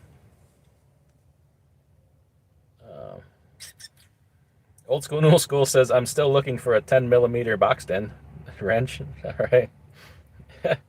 Big Mike says, time to haul turkeys. See you on the flip side. All right. Thanks for coming in, buddy. We'll talk soon. Naga Express says, after 6 months of research, I'm still in a quandary. Buy the 18 Cascadia for the 04 pre-emission Columbia. Just so difficult to know which is the best first truck. Well, let me throw this out. Okay, so it's an 04 pre-emission. Are they saying like pre-DPF? Does it have EGR? If it was one of them with the first generations of EGR, stay away from it. You don't want it. You're not going to get any kind of fuel economy out of it. An 04 truck is going to need a lot of constant, regular maintenance. And if you're not handy with turning wrenches, it's going to cost you a lot of money. It's just a fact. It's an old truck. Not saying it's junk or it's a bad truck or it can't be fixed. But this 2012 constantly needs stuff. Constantly. And if I couldn't do a good bit of it myself, it wouldn't make any sense to have it. I'd go broke trying to fix it. That being said, 2018 is newer, so it's all what your capabilities are. So it has just as much to do with you. And so if you're leasing on somewhere, some places are not going to take a 2004. So just know that too. I have no idea what you're doing. Insult investor yo. When owning a single Jay-Z, when owning a single truck, what's the bare minimum for incorporating yourself, assuming leasing a trailer from a company and run their freight? Incorporating yourself for what purpose? Are you talking about for taxes, for tax purposes? For liability? Assuming leasing a trailer from a company and running their freight. So if it's for tax purposes, and this information is a little bit old, you have to go back to, I don't know, 2010-ish. So adjust these numbers. Talk to your accountant to see where this threshold is going to be. When I set up back, I don't know, a long time ago, I talked to the accountant and I says, at what point does it make sense to incorporate? And he says, if you get to the point where you're consistently paying taxes on about $66,000 every year after everything, that's your taxable income. He says it gets to be to the point where it's about time to incorporate. Now that was many years ago. So where's that threshold now? I don't know. But if that's your only reason for asking, I mean, there is other reasons. So sit down with a really good tax person who knows trucking, or a tax attorney, or just a corporate attorney or something. That's a big question that is so individualized. It's hard to answer. I'm not trying to dodge your question, but that's the truth. Andrew says pre-emissions all day. Okay. Is there a way to avoid FET tax when buying what? When buying a truck? Yeah. Let somebody else pay that FET tax and buy a truck that's used. Find a truck that's 3 months old used. They already paid the FET on it, and you won't have to. For other stuff, if you're talking like tires or what have you, there's not a way that I know of to avoid FET. To be honest with you, if there is a way, I don't know of it. Andrew says one box for Cascadia, 25K, Reman, 12.7 from Detroit, 18K. Enough said. I can get a one box for about 17 installed. That's still a lot of money. Yeah. But like I said, there's a lot more to a truck than the engine, even on that old 12.7. I mean, you got 04, 14, 20-year-old wiring. Transmission, rear ends, radiator, charge air cooler, every accessory on the engine, wiper motor, all this tiddly knick-knack stuff that a certain amount of it you're going to have to fix for yourself because it will make you go broke. Trying to pay somebody to do it, $150 an hour or more. Killian Trucking just got parked in Mount Vernon. Beautiful day today. Okay. George Wilson says, this new currency market worries me. It's just undermining the dollar. It should be illegal. Can't disagree with you. Well, I don't know which new currency we're talking about. I don't like that central bank digital crap. What's the truck number on that orange freight shaker? I hope it is an 01. I often had ideas of doing this truck as the General Lee. I thought, when I'm done trucking for real, I would wrap it or do something, make it into a General Lee type scenario. I think that would be so freaking cool. Andrew McGlynn says Mercer Coot. Okay. Have you read the book DIY? I'm just finishing it. I'm almost done with it today. I have like maybe an hour left to go. So, and then I talked to Snorlord about possibly doing a book review this weekend. Snorlord says he didn't take my wrench away. Oh, all right. Yeah, I made all that up. I lied about that. YouTube clickbait and everything. Mercer copy. I'll check it out. I'll check out Dan. Yeah, Dan, Super Trucker Dan. Really, really nice guy. Cute little doggy rides with him. He was joking. Hit a deer right and it'll F your S up. It certainly will. And somebody else's too. Come on when it says Suey. Yep. Call him. Shannon says, please hit the like button, folks. Can't argue with that. Snorlord says, I know what it was. You didn't have a wrench on my small channel. I just fixed that. Oh, no, I didn't know that, but I made that whole story up about you taking away my wrench. I do that sometimes. Scorpion Trucker's channel is at Scorpion Trucker. Okay. Snorlord, okay, dropped the direct link to Scorpion Trucker's channel. Check that out. Scorpion says, thanks, Shannon. We need to talk. Yeah, but here's the thing. Talking to Shannon, that comes with a price. Sometimes you got to buy her, a Chinese buffet to get her to talk to you. Throw her some free merchandise. She charges per minute on the phone. So it's all what you're financially capable of. Radmin 2000, what do you think about extended warranty such as NTP or Truck Pro for higher mileage trucks? So, yeah. For the longest time, I wasn't a big fan of warranties.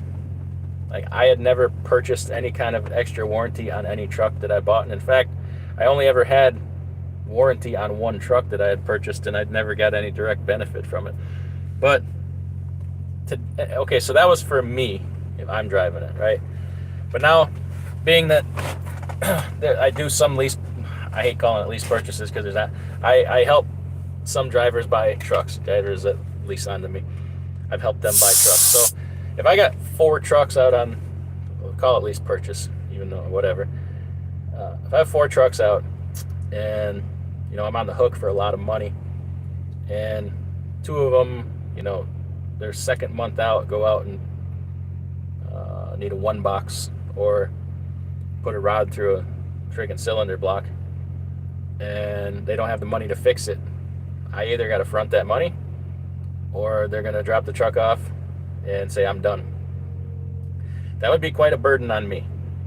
So to protect myself from that happening, I have purchased a couple aftermarket warranties, and it really wasn't, it made me think I might do that, more of that in the future.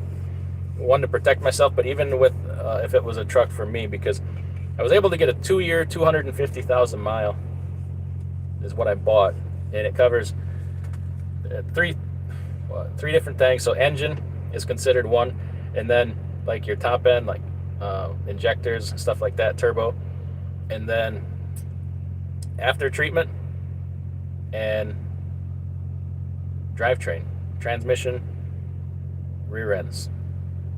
So I didn't buy anything on like the air conditioning system because that was a rip-off. I didn't buy the towing, and I got that for like $8,600, which is a lot of money, but it takes the truck to 650,000 miles with full warranty on it, and he should be in a position to have it mostly paid for by then, or have a good bit of money saved up. Now you can buy that warranty out to 500,000 miles, above and beyond where you say you buy the truck, it has 300,000 miles on it. With that warranty, we could slap another 500,000 miles on that thing, take the truck to 800,000 miles. Now that $12,000 level was, or 500,000 mile level was like $12,400 all in. And I'm thinking, what's the likelihood that you're going to go from 0 to 800,000 miles and not have a turbo failure, injectors, some kind of emissions problems? Because all that is covered. It's quite likely you'll go there without having a cylinder go down or something. But I'm like, it's almost guaranteed. It's almost guaranteed. So I'll take that perspective on it from going forward. It's not this. It's not the Premier like Cash has. He's got that Premium 2000 or Premier 2000 warranty, which is that one's excellent also. I forget what the name of mine is called. It might be Truck Pro. It's the second biggest. Bought it at a Mac dealer that you can buy it on. It was a Freightliner truck, used. And I says, hey, I had a guy buy an international from a different place with no warranty. I says, could we bring that truck in and slap a warranty on that? He says, yeah, there just might be a slight waiting period before you're covered, so that you can't bring a truck in knowing there's an issue with it and put a warranty on it and have it covered. But if you can afford it, and weigh it out, if it's the likelihood of having a major component failure, all the way from 0 to 800,000 miles these days in these trucks with these emission systems is pretty likely. And with the cost of these turbos, just the turbo would about eat that up. Or injectors. I mean, look at Jackknife TV. He just bought that brand new Kenworth with 20-some thousand miles on it, and already the injectors are bad. So I'm way more inclined to do it than I used to be. Because back when I bought this thing, there's no way I'd buy a warranty on it, because it's a Series 60. Like, anybody can overhaul it, and it's cheap. So it just didn't make any sense. But as these trucks go up in price and the more emissions problems, it makes more and more sense all the time. And it makes it so some people will only drive a new truck. And like, if I can get a really good used truck for a really good price and slap warranty on it up to 800,000 miles, to where just about everything is covered that the manufacturer is covered, it's kind of a no-brainer to me. It's like I said, let somebody else pay that FET. All right, that's 12.5 or 12%. I can never remember. That's a lot of money on a $180,000 truck. So, and you get nothing for it. So that's kind of my thing. Okay, Snorlord posted a link to his channel. Oh, Gabriel, thank you for super chat. 99 super chat. How can I find a competent mechanic before I buy a truck? I want to stay away from dealerships. I'm looking to buy a pre-emission, pre-e-log truck. Well, the good news there is then it's probably going to have like a cat in it, one of the cat models, C15, C12, 3406, 3176, or it's going to have a Series 60 in it, or probably a Cummins N14 or M11. And just about any mechanic should have cut their teeth on those models. So that's the good news. It should be easy to find a competent mechanic on that. Get references. Go around where you live and find all the small trucking companies. Say, hey, where do you guys get your trucks worked on? The best way to find a good shop is word of mouth. Absolutely. And I tell you what, if that shop ever did something wrong, they'll let you know about it. They'll damn sure let you know about it. You don't have to rely on, the internet trolls. All right. JD says, thanks for your input. Yes, it'll be for taxes, mostly just to reduce taxable income with expenses. You can use expenses to reduce your taxable income even if you are not a corporation. You can do that with a sole proprietor, LLC. It pretty much works the same. The way you're going to save money with an S corp is a dividend. So you can save some self-employment tax. You got to pay yourself a quote reasonable salary. So say you pay yourself $60,000 a year or whatever. Well, if you have profit above and beyond that, you could pay that to yourself in a dividend and only pay tax at the dividend tax rate. So that'll save you a good bit of money in taxes. Otherwise, all the other expenses you can expense them the same as if you were an LLC or a corporation or a sole proprietor or pretty much whatever. And then you can get into with the accountant. Should I pay if you're paying for health insurance? Should I pay that out of the corporation, or should I pay it out of my pocket? Whatever. So have them discussions too. But that's the main benefit with a corporation. Unless you get into a C corp, and that's way more than you need to do. I do know of one person that went C corp right away, but I guess that person has a totally different reason for it. So, but keep in mind too that maintaining a corporation does have a cost. The tax return is going to be considerably higher. You got annual reports to file. You got, you have to do a formalized payroll. It's not just a simple, clean and easy thing. So make sure the tax savings is enough to offset what you're going to be paying for these other things. Let's see here. Oh, so Snorlord posted the link to his smaller channel, soon to be huge, I hear. Off-kilter concepts. How much can you depreciate the cost of truck and trailer? 100%. 100%. So there's different ways to do it. The traditional way is a truck is a 3-year property and a trailer is a 5-year property, which means a truck you will depreciate over 3 years and a trailer you will depreciate over 5 years. Now there can be, on each of those, there can be a small fractional year. A truck could turn into like a 4-year, but really like a 3.5. That can be a really small year depending on how it works out. And the same with the trailer. Or you can take a Section 179 deduction on both of them and depreciate 100% of the value in 1 year if you're really trying to offset a huge tax bill or something like that. But put a good deal of planning into that. What I like to do is when I buy a piece of equipment, I only take enough depreciation on it. I take some bonus depreciation on it that first year to get myself down into the tax bracket, like the lowest tax bracket, and then save it for next year. Save some for the next couple years. So you could take 50%. It's not a 3-year or 100% thing. So I'm saying, meaning that you don't have to take it all at once or divide it equally amongst 3 years. You could take 75% of it the first year in a Section 179, and then take that less 25% and then divide it up into the remaining years, whether it's 3 or 5 or whatever, truck or trailer. Like I said, I like to take just enough that first year to get my taxes down into the tax bracket that I'm comfortable with, and then I'll save some for the next year, because it doesn't do a lot of good to wipe yourself out to zero income for 1 year and then the following year have this massive tax bill because you used up all your depreciation. Get yourself down into a lower manageable tax bracket, maybe the lowest, and then save the rest for the next year and the next year. That's kind of how I like to do it, but different strokes for different folks. I have ones that I take 100% of the depreciation in 1 year, and I have ones that I divide it up. So that's the nice part about being self-employed. People think that that's a downside of having to do all these things, but I like it because it puts you very much in control of your tax situation. If you're a W-2 employee, other than the different retirement accounts and stuff, you don't have a whole ton of control over your taxes. If you're self-employed, you got a lot of opportunity to manipulate your income in those different ways, and legally, of course, legally. Never cheat with the IRS because they don't play nice. Scorpion Trucking says that would be cool. Shannon Thomas is laughing at me. Oh, that hurts. Jackknife TV says, what? Who? You.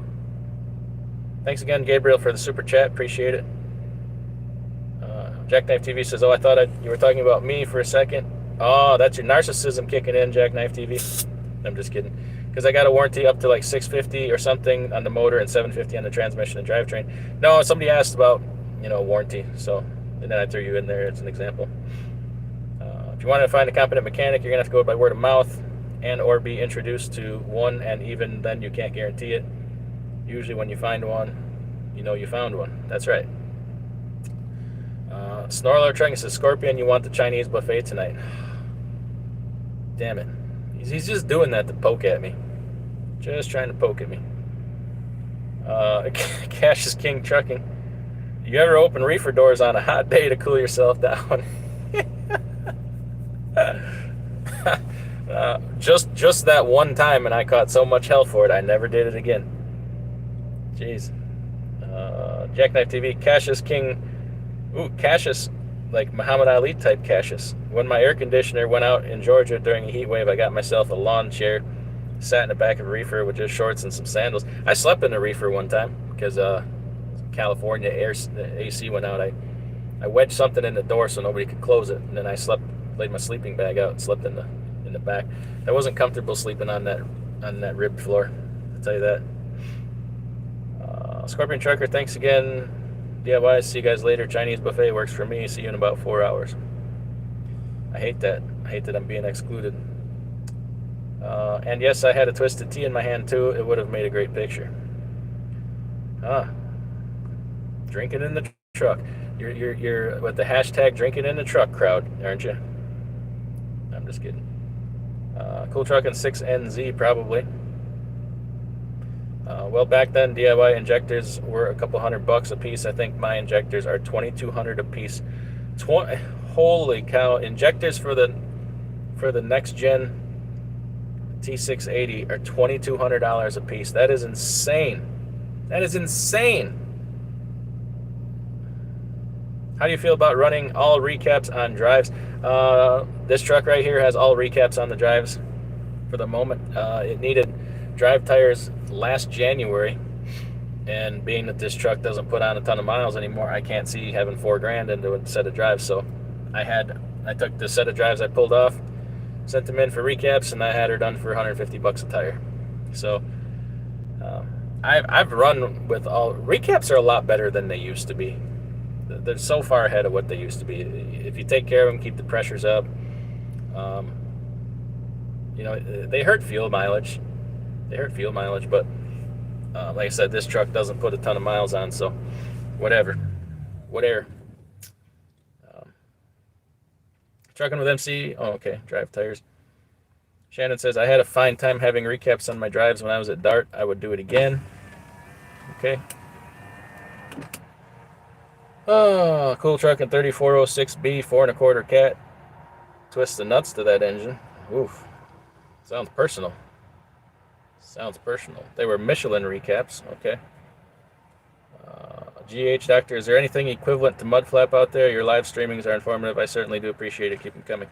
Yeah, there's some like, what do you call it? I think Truck Smarter has a fuel thing now, and I see that Trucker Path has some fuel pricing and stuff on it.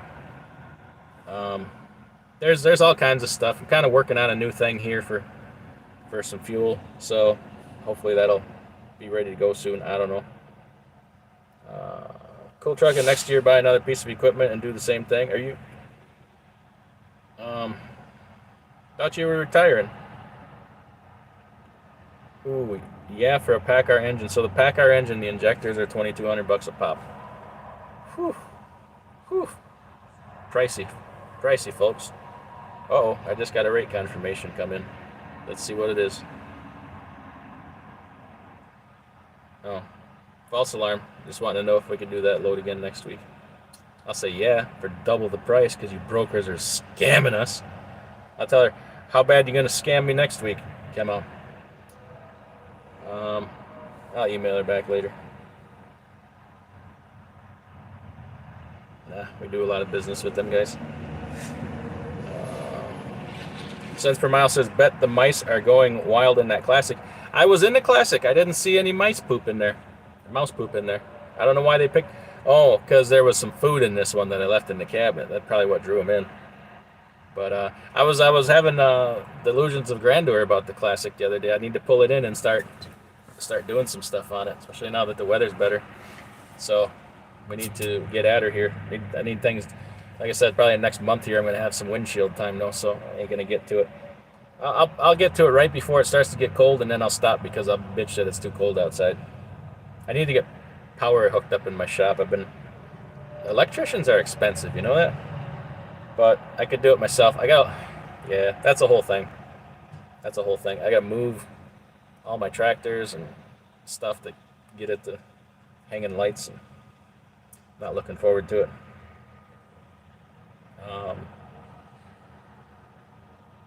Just talking about your tax explanation. Okay. Yeah, there was something I wanted to talk about, too, with the freight. I had it in my mind for a second, but I lost it. I don't know. Anything anybody else wants to talk about? I think it's nap time. Boy, this YouTube app is working better than StreamYard. It hasn't frozen up. I don't know how the audio is, but I'm thinking it's pretty good. Cool Truckin' says, we're retired. Thank God, no market stresses now. Ooh, congratulations. You made it. Just in time, huh? Just in time to be retired. What in the hell is this freak show? Huh. It's some kind of something or other walking across the parking lot. Pink hair, multicolored shirt. Don't make eye contact. Are you familiar with the Michelin Advantage program? I save about $475 per steer tire. Yeah, a little bit. I get about the same pricing with the program we use. So, Alex says, Shannon, you almost hit 1,000 subs. Monetization is near for you. Give me a visit. We can push you over 1,000 plus fast. Views included. Ooh. Alex, you aren't going to teach her how to buy subs, are you? We don't do that. Let me check. Let me go to Shannon Thomas's trucking and see how close she was. She was at 941. Now she's 945. Come on, y'all. Help put Shannon Thomas over. Gary Bates, I tried to nap until your phone went nuts. Cassius King Trucking, that floor in the reefer isn't ribbed for your pleasure. No, it is not. It's quite uncomfortable, actually. Quite uncomfortable. Jersey Trucker says, congrats, cool trucking. So, Jersey Trucker, shame on you. Shame on you. You got me on the Yingling. And now I don't know if anybody sells it around me. So, got me all addicted to something and then, take it away. But I'm going to go to my local pub and see if they can stock like 1 case of Yingling, if they can have some shipped in or something. Good stuff. And perfect timing, too. Trucking with MC, it says, I just hit 100 subs. Yeah, if you didn't know, Trucking with MC has a channel. Who else in here? I know Stuart, the hobby trucker. I guess we didn't say he has a channel. Cheap Freight Haulers on TikToks. Anybody has a channel, you're welcome to drop your links. We do that. Alex says, I have real people, not fake crap. Okay. All right. Well, I think that we're going to wrap this up so I can get myself a nap. But I got to deliver it tonight. I got 1 pallet left on the trailer. Ugh. I'm glad it's not 100 degrees outside, because you know how hard a reefer unit has to work to keep 1 pallet at minus 10 degrees? So it's, what the hell is the temperature here anyway? It's 46 degrees. That ain't right. Is it? I don't even know. Here. I bet it's close to 50 degrees. It's probably 46. I hate it when your Android doesn't update the location. Other locations. How do I get my current location? I don't care about no Yorkville. Oh. Yeah, I do. I guess I do. 46 degrees.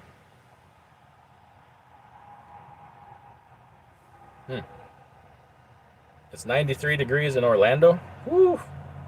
Damn it, girl. Hope your AC's working.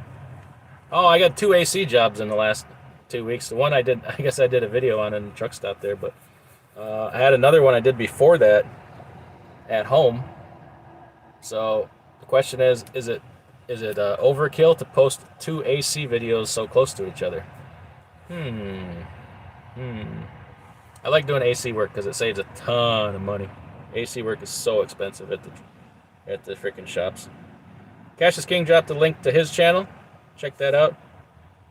I'm not sure if it was you, Cash, but I saw a video bragging about some batteries. What was the info on them? That was me. They're northern. Excuse me. I'll give you a wrench there, T-Bone. Now that I can do it. Okay. Northern Battery. They're more prominent here in like the Wisconsin area, Minnesota, upper Midwest. I don't know who makes them. I think probably Johnson Control. No. I think East Penn makes it, but I don't know. I could be wrong. Great batteries. They were outlasted any other set that I had. Could just be by coincidence, but I was very happy with them. Alex says, congratulations on 40,000 DIY. Well, thank you.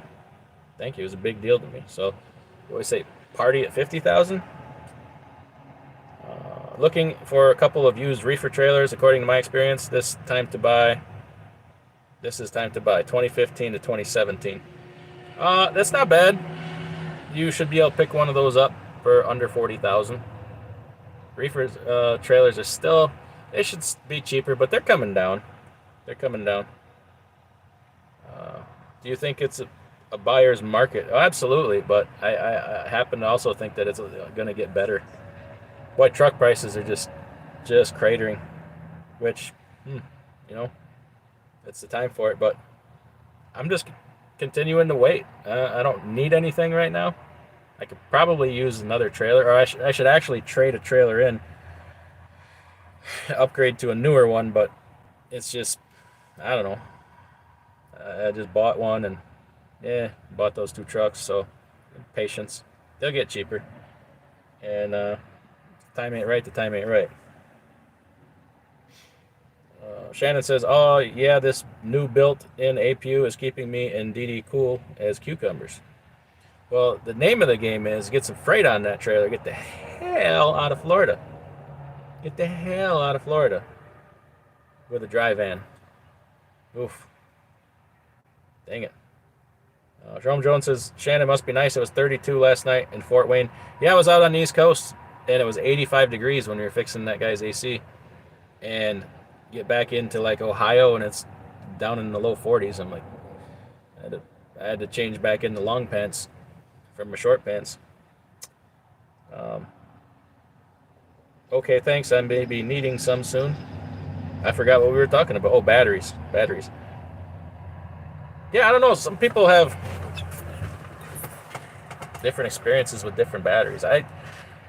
Interstates are good. I had a few sets of interstates just freaking let me down. But I don't know that I had the full commercial grade. I think the cases are thicker, more heavy duty on the commercial grade than they are just the standard. But the price tag comes with it. But I don't care. I just want stuff that works.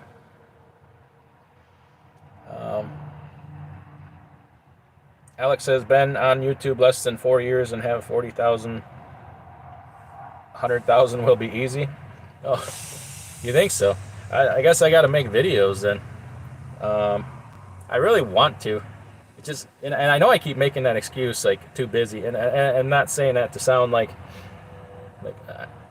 I am busy, but you can always find time. But here's the thing, you know how many times I've fired up the computer or set up the phone or get the phone out and I'm gonna make this video today, and all of a sudden just like all hell breaks loose. Like I've had to end the live streams because one night I had 2 reefers go down at the same time and have to end the live stream. This stuff just continues to happen every day, which that's trucking, man. That's just how trucking is. But to try to mix something else in, it's my goal to push a little harder on the social media. And it's not to build, well, I want to build the channel, but from building the channel, I want it to build my business. That Asian Mai seminar at Matt's had a big effect on me because I don't see myself as any different from 3 out of the 4 guys that were on that stage. The one other guy had a t-shirt company, so I'm not making t-shirts, but the other 3 were all trucking companies, and they were all single-digit trucking company owners.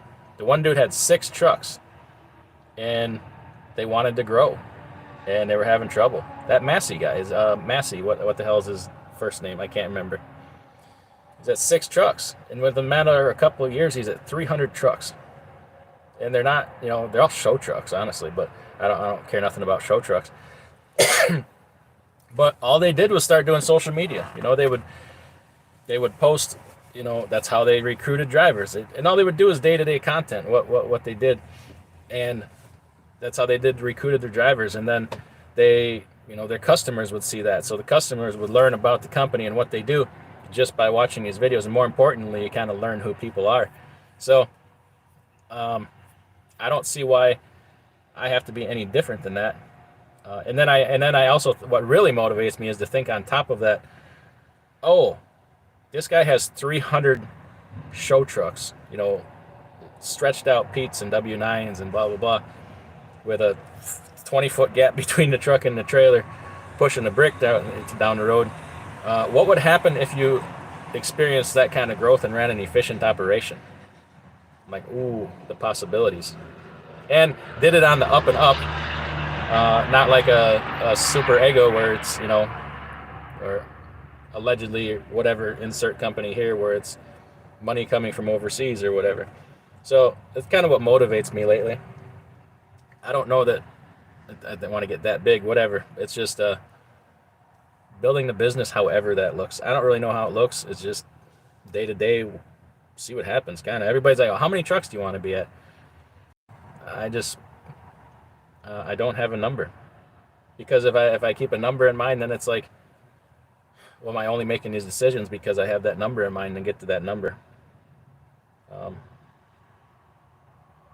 but who knows? Hell, next week they could get me. I'll be done. Uh, Alex says the secret is nonstop, consistently putting up videos. Yeah, and I've been bad at that lately. Jersey Trucker says AC work got expenses. I was able to get a 30-pound can of Freon for $100. Now it's $300. Yeah, that's crazy, isn't it? That's crazy. Grade 8 says, sorry I'm delayed on the live due to phone calls. You can file a form with the IRS that your LLC is taxed like an S corp without actually creating an S corp. Yes, you can be. You can just be taxed as an S corp and stay an LLC. Shorts can now get you views and subs plus monetization. Yeah, I have a hard time with shorts. Nothing exciting happens in my life. It's what I find exciting, other people would find stupid, and I don't find it exciting. I find it very stressful and difficult. And some things, unless you experience them, you just it doesn't make any sense to you. So, oh, thank you, Gabriel, $4.99 super chat. Do you happen to know which permits or insurance I need to bobtail a private sale recently purchased truck across state lines? I don't have an authority. Oh, man. If you don't have an authority, what are you doing? Is this truck for like private use to pull your RV or something? Or are you taking it and leasing it onto a carrier? You can get bobtail permits. Here's what I would do. I would go to one of those trucking rags you see in the truck stop, one of those little recruiting folders or whatever. Those things are chock full of permit companies. I would call one and say, I need you to get me a bobtail permit from, say Nebraska to Georgia, wherever you're going. Say, I don't know what permits I need. Or the dealer could possibly, like, we had a driver that bought a truck in Iowa, and the dealer gave him a free 30-day bobtail permit. So see if that's a possibility from them. They may give you some kind of tag, temporary. It's different states, different things, man. So I would probably go to that service and say, I need a bobtail permit to get the truck. An in-transit sign no longer works. I found that out the hard way. It still has to be permitted. In-transit gets you out from like having the truck numbered stuff, blah, blah, blah, but it still has to have some kind of permit or a temporary tag. So a bobtail permit's usually only like $35. That's why I say I would do it like that. Don't ask me how I know in transit. It doesn't work anymore.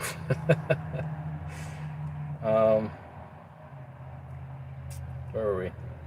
Gabriel says, thanks for the info and advice. Well, thank you. Troy Massey. There you go. I keep wanting to say Robert Massey.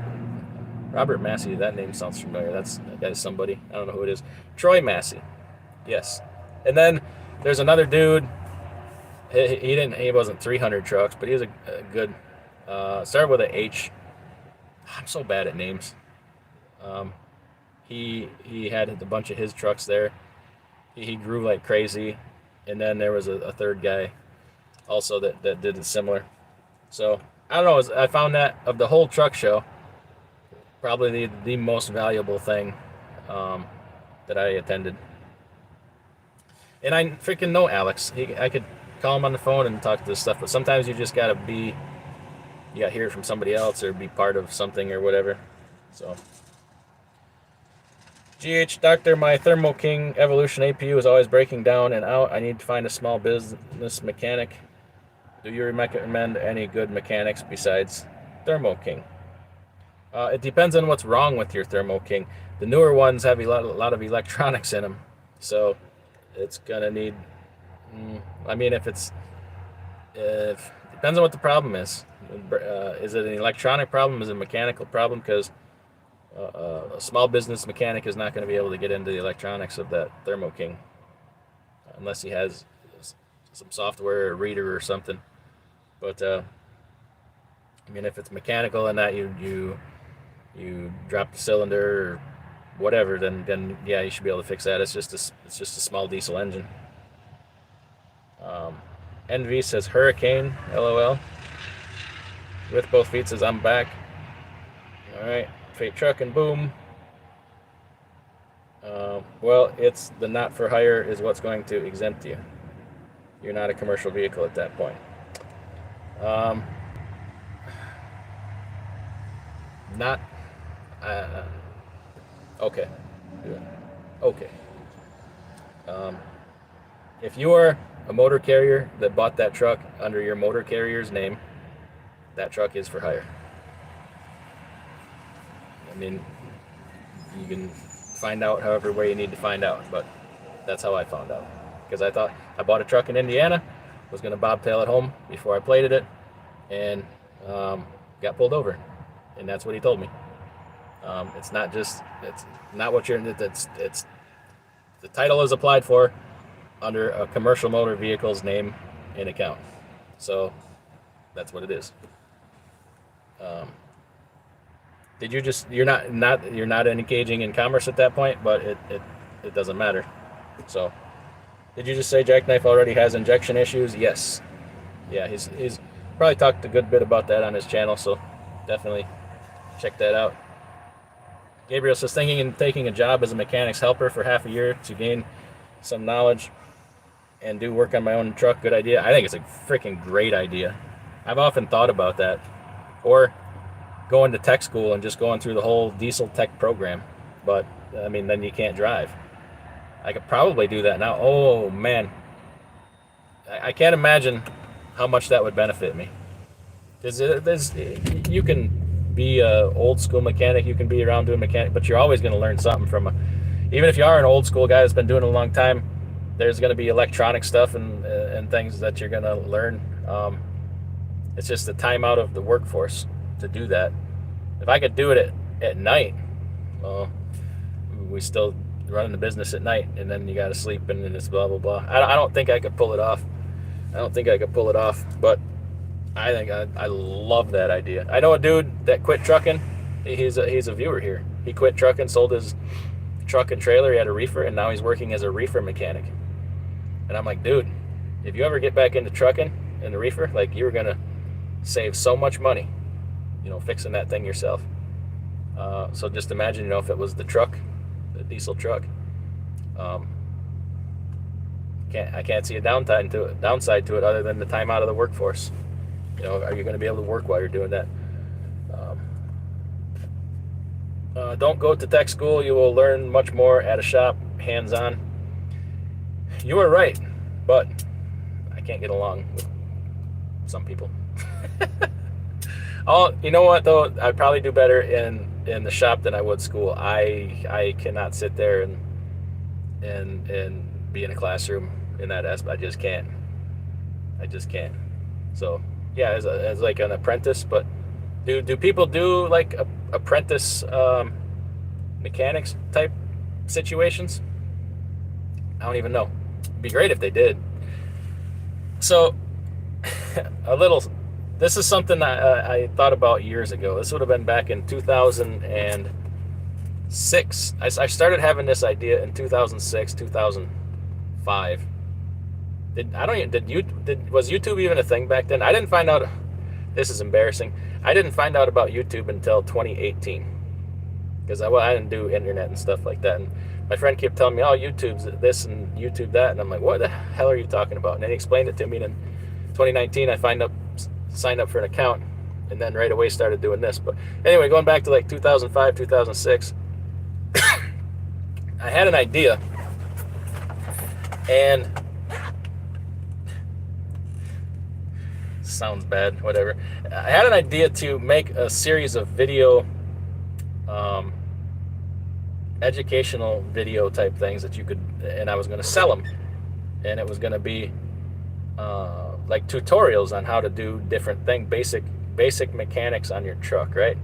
So how to do brakes, how to do a wheel seal, how to change your oil, all lighter duty stuff. I had a friend that was an actual diesel mechanic that was gonna help me with these things, and I would pretty much do the video and narrate, and he would do the hands-on work. And I'm like, I don't know how to do this. I think I'll get some help. So I went to a seminar type thing. You guys will be able to figure out who I'm talking about. And they formed this group. It was like a master class group or whatever. And I got involved in it, and within weeks I was out. I'm like, I can't be involved with these freaking knuckleheads. But anyway, I expressed my idea to some different people in the group, and I asked them to help me with it because it was supposed to be a group of like-minded people, and we're going to do this and do that. And somebody took my idea and ran with it.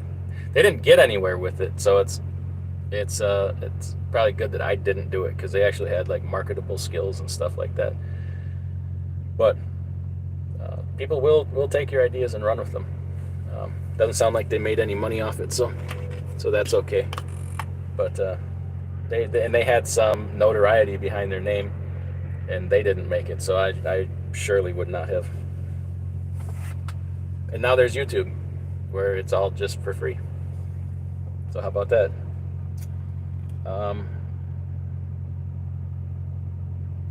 You know any good professional diagnostic tools? Willing to pay for a good one. Limit is about $5K. I'm willing to pay. Holy cow. For $5K, you can get you could get the Cummins Insight software. You get anything you need from Detroit, probably. $5K is a pretty healthy budget. You can get dealer level software for that. I think don't quote me. Somebody told me they got the Cummins Insight software for like $4,000. I don't know if that's right, but you should be able to get just about whatever you need somewhere for less than that.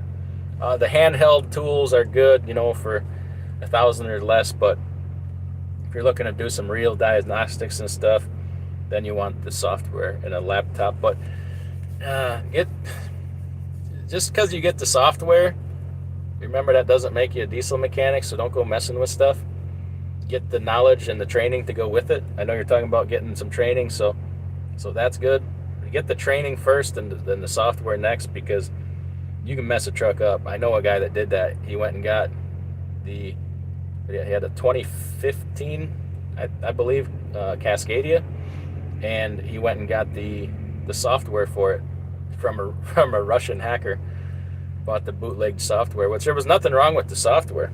It worked exactly like it was supposed to. But then he took said software and started tinkering with his settings in his engine. Some of them, he didn't know what they were, and screwed that truck up. Screwed that thing up. So just keep that in mind. Just because you have the handheld code reader or software doesn't make you a mechanic. I do like the fact that, with the readers and stuff, you can kind of see what's going on. They can help you learn.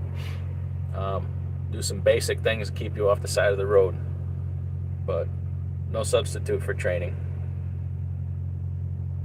Killian says, I worked a shade tree mechanic job 4 years before I got CDLs. Mechanically inclined is a huge plus when being an owner-operator. It is. So, Killian's a mechanic kid. What you should have done is spent 4 years on a ship learning to navigate by the stars with a sextant, so that you didn't get lost 400 miles out of route in Michigan. Just saying. Put some take some time out of that mechanic budget and put it into go work on a crabbing boat. Learn how to read the GPS and navigation. Sorry, I can't help it. Can't help it. Where did I leave off here? Loves has one. I don't know if it's full-on mechanic. Okay. Here's an idea for you. Heated windshield wiper fluid. Ooh, who needs heated windshield wipers when you can just have heated windshield wiper fluid? Yeah, come on.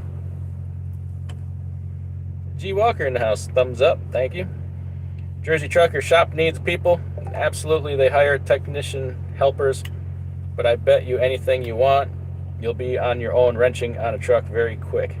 Yeah, it doesn't take a lot of training to do, a brake job, wheel seals, a starter, alternators. There's a lot of really basic things uh, on a truck. So I've often thought about where I live. My area needs some shops badly, but land is at a premium, and any land that is worth anything gets bought up by the local farmers. Really don't have a place to put a commercial shop, but it's badly needed where I'm at. If you just opened up a shop where you did nothing but brakes and tires and lights, starters, airbags, stuff like that, you'd be busier than you could ever handle. But a lot of the old farmers around have nothing but junk equipment too. You shouldn't be working on nothing but junk all day. And that's hard work. It's hard work. I've thought about doing like a mobile thing of just like tires and stuff. But that stuff, tires are heavy, man. Ain't getting any younger. Buddy of mine has a 23 Peterbilt with the new MX-13. Can't keep injectors in it. Sure, it's under warranty. The warranty doesn't cover the $4,000 a month truck payment. Something to keep in mind. Faux show. Yes. Show enough. Killian Trucking says, you damn sure got a point, you Wisconsin smartass, you. Thank you, sir. I usually do have a good point. And yes, Coach Retvet in the house. Thanks for coming in. With both feet says Killian's, he isn't really sorry. That is true. No truer words have ever been spoken. You don't have any trademarks or registration on a Friday money situation, do you? Yes, I copyrighted it. It is copywritten.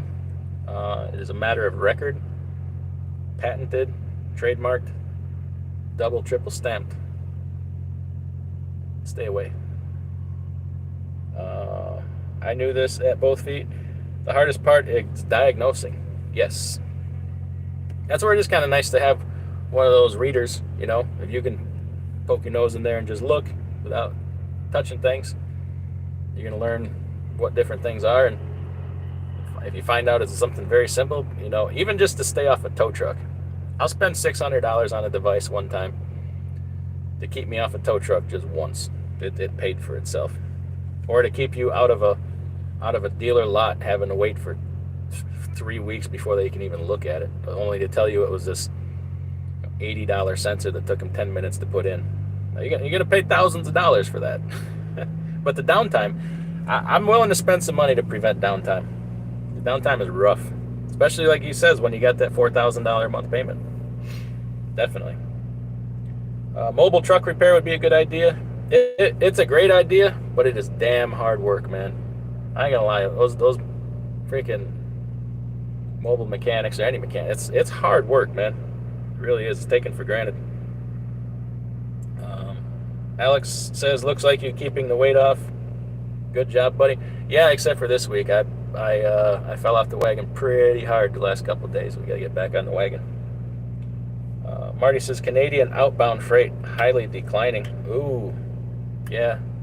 It's I tell you what, you see these people talking about, recession's coming in 2023 or 2024.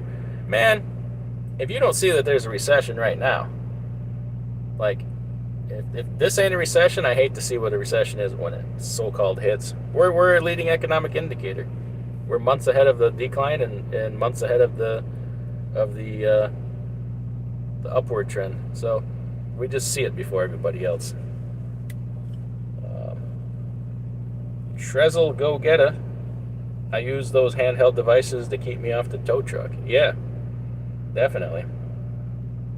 Ooh, I heard a quote. I heard two quotes this week, but I'm saving one of them for a different live stream because I don't want some common scallywag in here to steal it and make it his own. What was the other one? The setback is not as... No, I gotta get this right. The setback is often not as strong as the comeback, right? So we're in a bad setback right now. Make your comeback strong. Prepare. So when you come back, when things come back, you're strong and ready to rip, roar, and let her go. Make money. Killian says, I got a 21 T680. I heard that's getting repossessed, though. I heard that they're kicking you out of that. 280,000 miles. Try and stay on the up and up with the maintenance.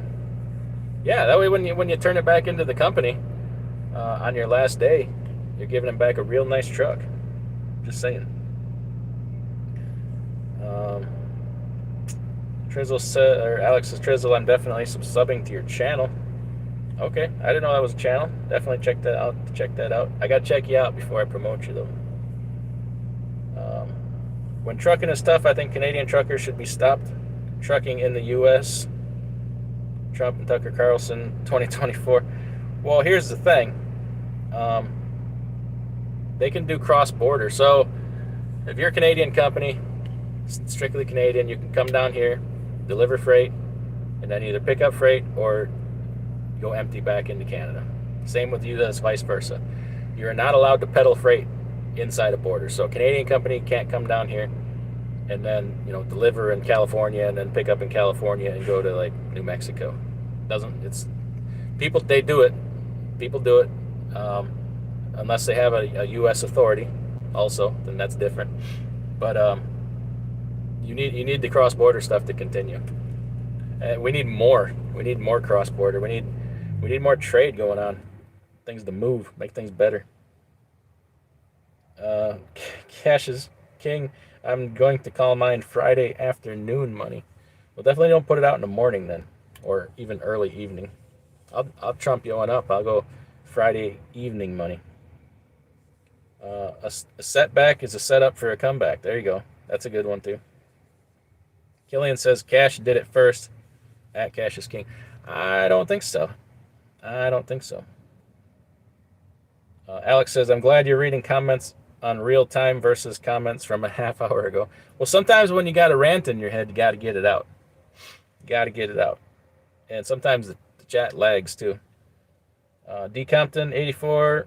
Oh, you've been around a while. I need to give you a wrench. There we go. What's going on? Late to the party. Well, you're gonna want to use that rewind button. You're gonna want to be part of the hashtag replay gang. GH Doctor, that is a great idea. I don't know what is, but if I said it, chances are it is a great idea. So I'm gonna take your word for it. See, I'm like a goldfish. When you tap on the tank and they say goldfish's memory is like 10 seconds. If I read your comment and go 3 comments down, I've already forgotten what your comment is. I'm bad that way. I don't remember a lot of things. My wife says I don't pay attention. Something like that. I don't know. She says something like that. I say, no, it's not that I don't pay attention. I'm just I'm distracted. Too many things on my mind. Or I don't care. One of the two. So, no, it's usually just too many things on my mind. Can't remember everything. There's so much crap in there. You got to push something out to bring something new in. Cassius King says those one code readers that are good are now only $250, but you got to pay $500 a year for a subscription to their software. All right. I have one that's no subscription. It's the scaled down model of the OTR. There's no subscription for that one. But now I lost it. I can't find it. I had it in the Mac, and it's gone. When I emptied that truck out to trade it in, I could not find that damn code reader anywhere. So, I don't know what happened. Somebody ganked it from me. Mike Nine Toes was not the reefer, was the phone ringing. Okay, well I can't help. I'm sorry. I'm way behind. Sorry. Yeah, you're like 45 minutes behind. Damn it, boy. Jersey Trucker. So I'm looking into rebuilding my 3406B myself. Should I record it and start a channel? What do you think? Oh, that's gold right there. There you go. But be prepared for all the people to tell you everything you did wrong. If you can handle that, then do it. If you can't handle people telling you every little thing you did wrong, then maybe not. You got to be able to take some criticism. I'm thinking about videoing putting injectors in this thing, but I don't know. I want to do it, but I don't have freaking. I kind of want to just take it to Detroit because I don't freaking have time to get that far into something. And it's going to take me twice as long. They'll have it done in a day. A long day. If they start in the morning, they'll have it done by night. And me, it's going to take me days to do it because I'm freaking slow. And I don't have all the tools. You got to have an injector height pin. Um, I got to get all that. So I think I might just take it and have Detroit do it.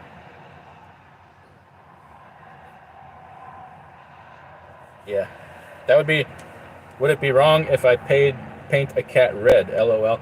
No, I think that'd be awesome. And what I've thought about doing is on my Detroit here, every time I replace a component, paint it a different color, so it looks like a patchwork engine.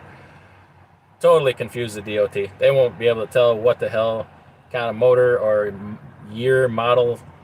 I'll be like, well, it's a Detroit block, but it's got a cat water pump, and I took this air compressor off an old N14. The head is this, and that's that. I don't know, because I'm a jerk that way. I think that's funny. G Walker, what do you know about this U.S. Department of Commerce questionnaire? I know mine looked real good in the garbage can. I have no obligation to answer that. They have the right to ask. I don't have an obligation to answer. Alex says, Jersey Trucker cats are mandatory yellow. Ooh. Says my response is required by law. I know how I would answer it in that case. You should not do this. Make it very clear. You should not do this. I would put on there that since my response is required by law, I would like you to provide me an attorney if I'm going to be questioned, and then maybe I'll answer it. But I need to consult an attorney before I do it. And since I can't afford it, you're going to have to provide one for me. Kind of a dick that way. I'll respond to the part of the census that says how many people live in your house, but the ones of, oh, you have medical needs and this and I refuse to answer any of that. They can ask me anything they want, but your obligation to answer is a totally different thing. How do you manage to drive, make videos, and edit? Because I want to make videos to help out, but the editing takes too much time. I work on my truck on the weekends. So if you go back in my channel, you're going to see there is very little production value in them. Not a lot of editing. Everything is just crude. That's probably a difference between mine and a lot of other trucking channels is they put effort into it. They produce. They put words in it. They actually try to be a little bit charismatic and entertaining. You'll go farther if you do all that, trust me. But I don't care to, and I'm technologically challenged. Just be you, man. Just record it. Be you and put it out there. People are going to give you crap about it. Content is most important. If you have good content and your production value isn't that great, you stumble over words, don't worry about it. Nobody starts perfect. Just content speaks a lot for itself.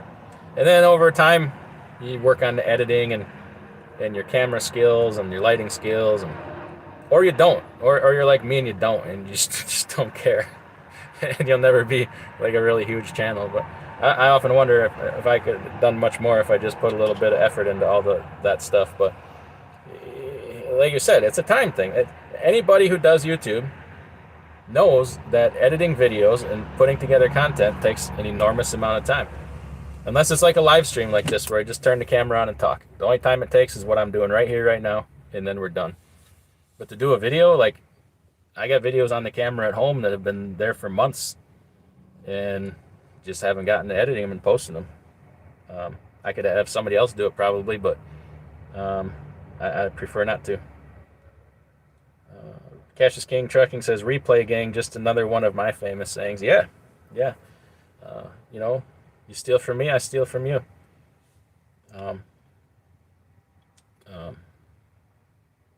Always remember, people are more important than trucking, folks. I came up with that a long time ago. Just saying. Jersey Trucker, I'm from South Jersey in the Vineland area. Okay. Dennis Richardville, I used to deliver a lot of liquid oxygen to themselves. Jersey glass plants. Okay, cool. Yeah, if you buy an OTR reader now, they set up on a subscription basis. Okay. Yeah, 500 a year with all the crap that goes wrong with these modern engines. I'd probably be inclined to pay 500 a year for the information. Even just for the information. To know, well, yeah, you can go a lot of places with that. Alex, I'll go to the FMCSA book and find that mandate on CAT. There you go. Well, are we broke or what? I haven't moved any freight in a month. LOL, sinking fast. Oh no, we ain't broke. Um, I just say it ain't. It's every day's a struggle. You know, it's not. We're nowhere near. So, somebody privately sent me an email telling me what an asshole I was, and said, "Oh, I can't wait till you go bankrupt and blah blah blah, and you're gonna go bankrupt and why are you buying this equipment? You're gonna go bankrupt." And the only thing I do is email him back and said, "I don't understand your premise. Tell me how bankruptcy happens when you have no debt." I don't think he'll get that, but the only way to go bankrupt is if you have debt. So I had none mostly for the longest time. Now I have just a little bit. That's nothing I ain't gonna go bankrupt over. Um, but that's just something that was over time. You know, that didn't happen overnight. Got a lot of years into working on that, and you know, say whatever you want, but facts are facts. You can't. You can go broke. I could go broke.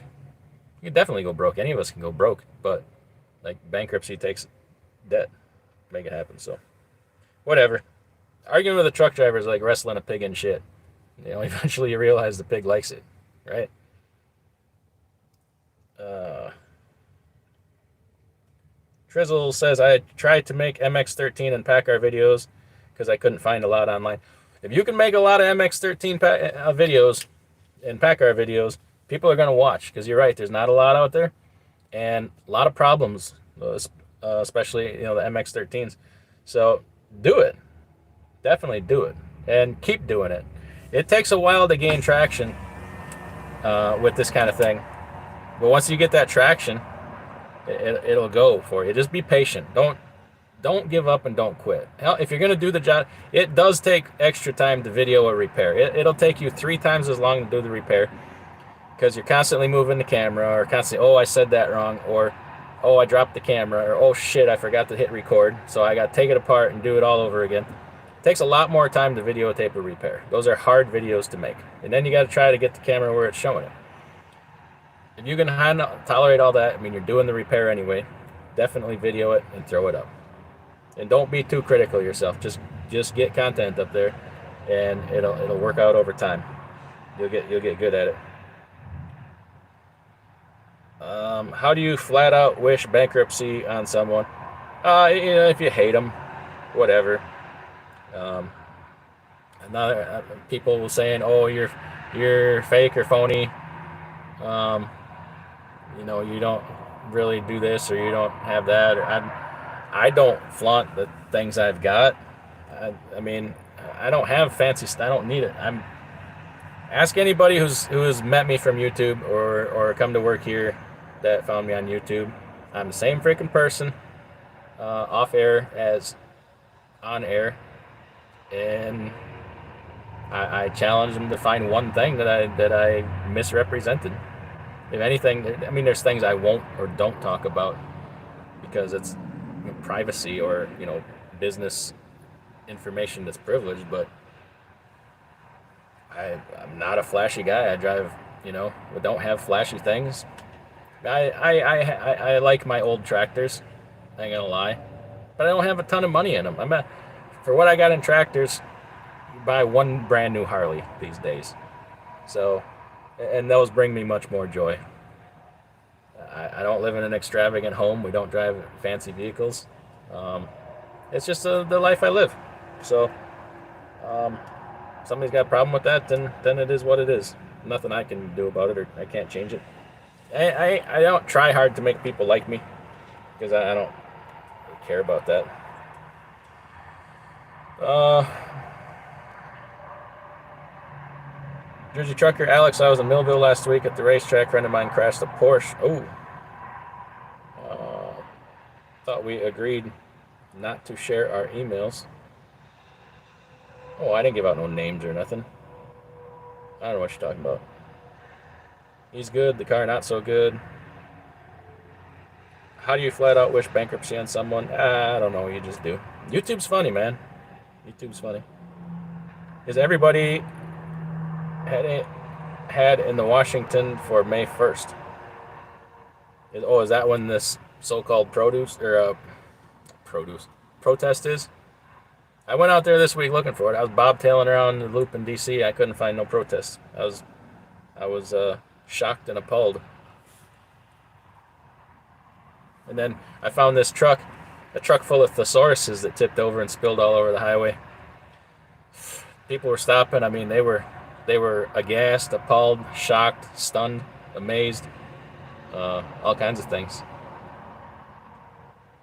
Nothing? Come on, that was a good joke. That was a good joke. Cash is King. Stealing sounds so bad. Let's call it an uncooperated collaboration. Hey, Cash, I saw on the YouTube app here now, it says you can go live together, so we could do lives together on YouTube app now instead of StreamYard. It seems to be way less glitchy, so maybe we should give that a try. Tolga in the house. How's it going, folks? What time is it over there in Turkey, Tolga? Packard engine is now first choice of engine on all new T680s. Kenworth, you can special order Cummins, though. Okay.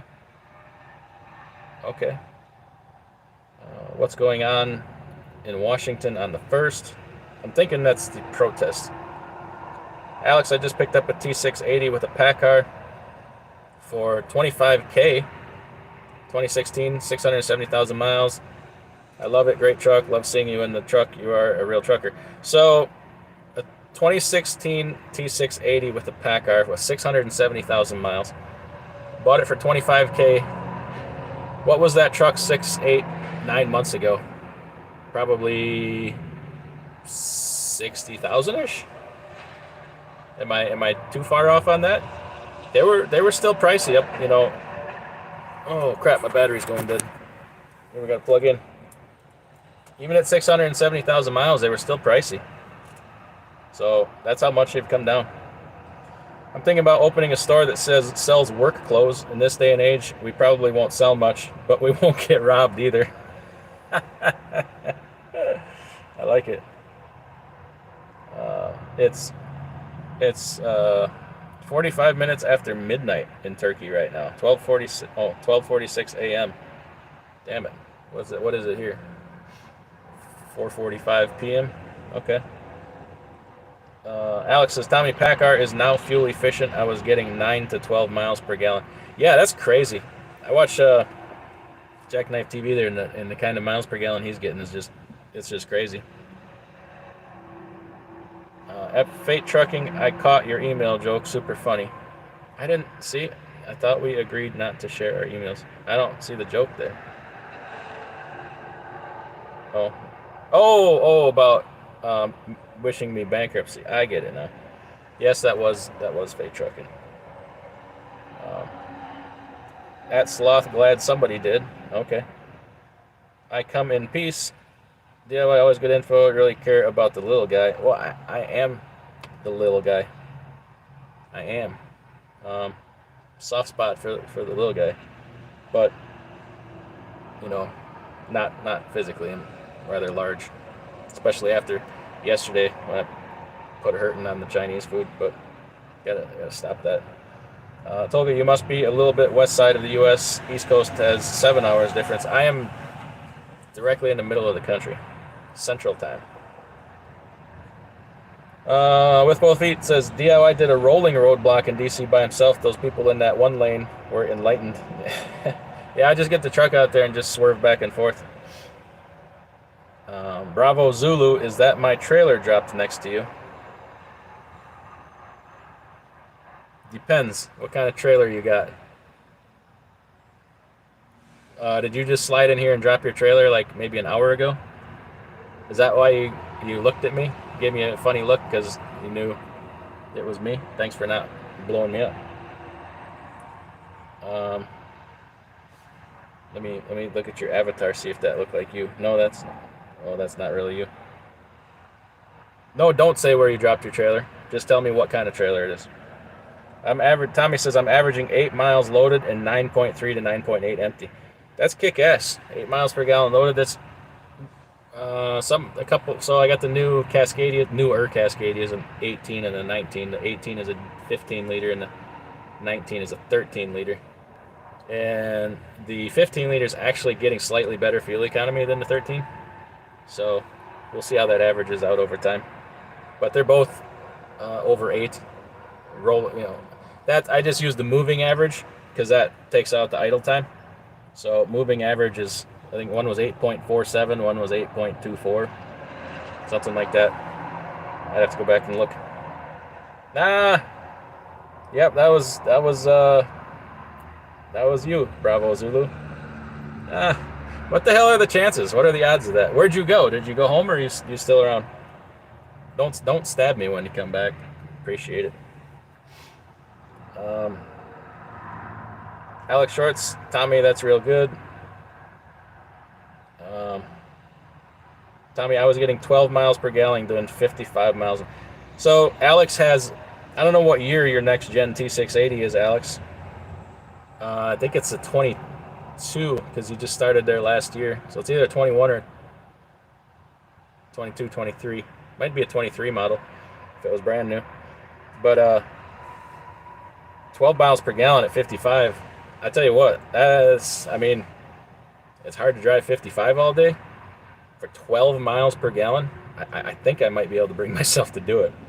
I mean, obviously, don't be a hazard to everybody else. Be mindful of it. But 12 miles. So what? Okay, diesel. I don't have my calculator in here. The mouse poop was on it. I throw it away. Oh, here, I got another phone. Let me find the calculator on this bad boy. Oh, look, I just got a text message from a dispatch company. Hey, we are a dispatch company based in Houston, Texas. We have premium load boards. You can run less miles and get better rate per mile, plus a good gross for the week. How would you like to know more about this? I would say I would not. And then block and mark as spam. Anyway, calculator. Okay, here we are. So what's the national average? We're just going to say 4.25 per gallon. 4.25 divided by 12. That's 35.5 cents per mile fuel cost. That is stunning. I mean, whew. You're probably getting like high 40s, low 50s right now for fuel surcharge. I mean, if you're getting one, you're beating the pants off of the fuel surcharge. Fuel surcharge is paying for all your fuel, and then you're pocketing like 10 to 15 cents a mile. That's amazing. I would do that all day long. I mean, you could, not that you want to or should, but I mean, you ride this market pretty damn low at 35 cents a mile fuel cost. What that does is your overall cost per mile is astonishing. That's insane. Congratulations. 12 miles per gallon doing 55. That's astonishing. WCF Invader says, what up, DIY? Looking good in the truck. Well, thank you. Try to look good wherever I go. Let me give a Bravo Zulu a wrench here. Big wrench for being local. 12 miles per gallon at 55, that's better than my Ford. Yeah, that's better than my Chevy, too. So when we went to Matt's, I told the wife, I'm like, you want to just take the truck and we got a place to sleep and we'll get like, 11, 12 miles per gallon. It's better than my pickup. But we ended up taking the Toyota instead, hashtag 40 miles per gallon. But it's crazy how you get better mileage bobtailing around in these things than you do in a freaking, in my pickup. But my pickup's got the big 6.0 gasser in it, so she likes a little bit of gas. Would it be a good idea to buy someone's inactive DOT? I wouldn't spend a ton of money on it. I mean, if you've dirtied up your authority, that might be worth something. or if it's been around a long time and it's clean. I would have to have a reason to do it. If you're doing it just for the fact of having an established authority that's clean, so that the brokers aren't like, oh, you've not been in business for a year, we're not giving you a load. Yeah, maybe, but I mean, I wouldn't pay a lot of money for that. A couple $1,000 at the most. They're not worth as much as they were, because like you could probably buy one just about anywhere you want. There's a lot of them for sale, a lot of them. But if it comes with, does it come with, they're going to give you their customers and everything? Maybe it's worth something, but it's so easy. Oh, so easy to start an authority that I wouldn't pay much for one. Like I said, unless you've dirtied yours up. I'm getting 9.5 doing 55. I'm impressed with this 2015 Cascadia. That's pretty good. Alex says, I was saving lots of money on fuel, but was losing money on loads due to being late. Yeah, that'll do it. There's a definite cost to come with that. Paul E., maybe you should do an injector video. You do a lot of DIY and maintenance equipment instead of just being the guy who decides to take on a huge loan for a $250,000 truck. Yeah, and I can buy one truck for 250 grand, or I can buy 5 trucks for 50 grand. And hell, I could just set one to the side and rob parts off it as I need it, So the whole, I caught a little bit of grief for the Mac thing, getting all Macs to start up, but man, during the boom there, when truck prices were so high, I was getting those Macs for next to nothing. And they got guys going for a very good entry point, and they, with the exception of one, turned out to be really good trucks. That truck had some gremlins. I don't know what the hell happened to it. But anyway, and now they're all in a real good position today because they had paid off trucks for trade-ins, and they upgraded to better fuel economy trucks, and have done real well. So I don't regret that at all. And I literally would have bought, I did buy, 6 or all total, like 6 of those. And the most I paid for one was $44,000. And, none of them had more than like 420,000 miles on them when I bought them, I think. Oh, the blue one had more, but that one had a lot of extra premium stuff on it too. It was spec'd out a little better. But yeah, we'll see. I gotta get, it's springtime and there's yard work to do. Last year I was so neglectful in my household responsibilities that I'm surprised my wife didn't kick me in the mouth. And then it's time to get out and do field work, and I need to go help my brother with field work, spring field work. I was supposed to start this last weekend, and now it's too wet still, so maybe this weekend or next weekend, but then I got to go on the road too, so I don't know. We'll see. I did 60 to 64 miles per hour, 9 miles per gallon on heavy weights plus hills and mountains. 9 in the hills with heavy weight is still pretty damn good. Still seeing lower gas down here in Texas. I've seen $3.19 per gallon multiple times in the Fort Worth area. Ooh.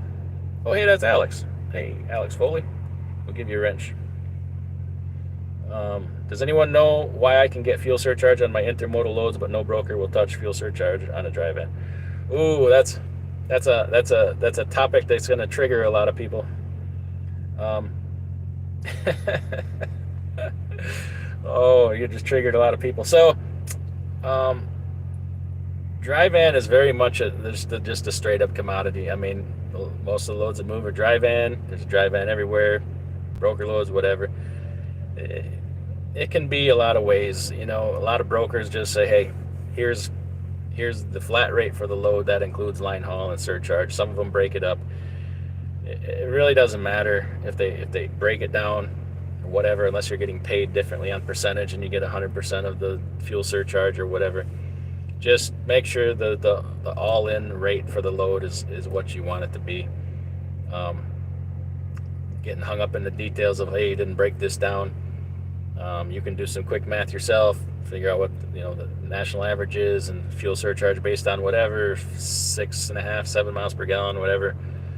Back that out of the freight rate and say, hey, here's my surcharge, and and the line haul rate is this, and are you happy with it or no?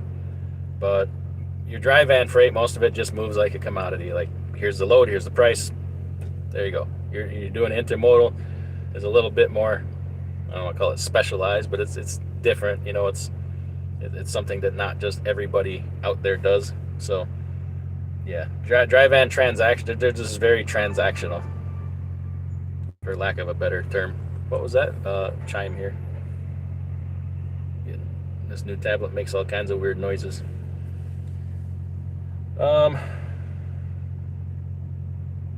I would say no, Marty, because when you activate it, it's like if your new brokers wouldn't work with you until it ages.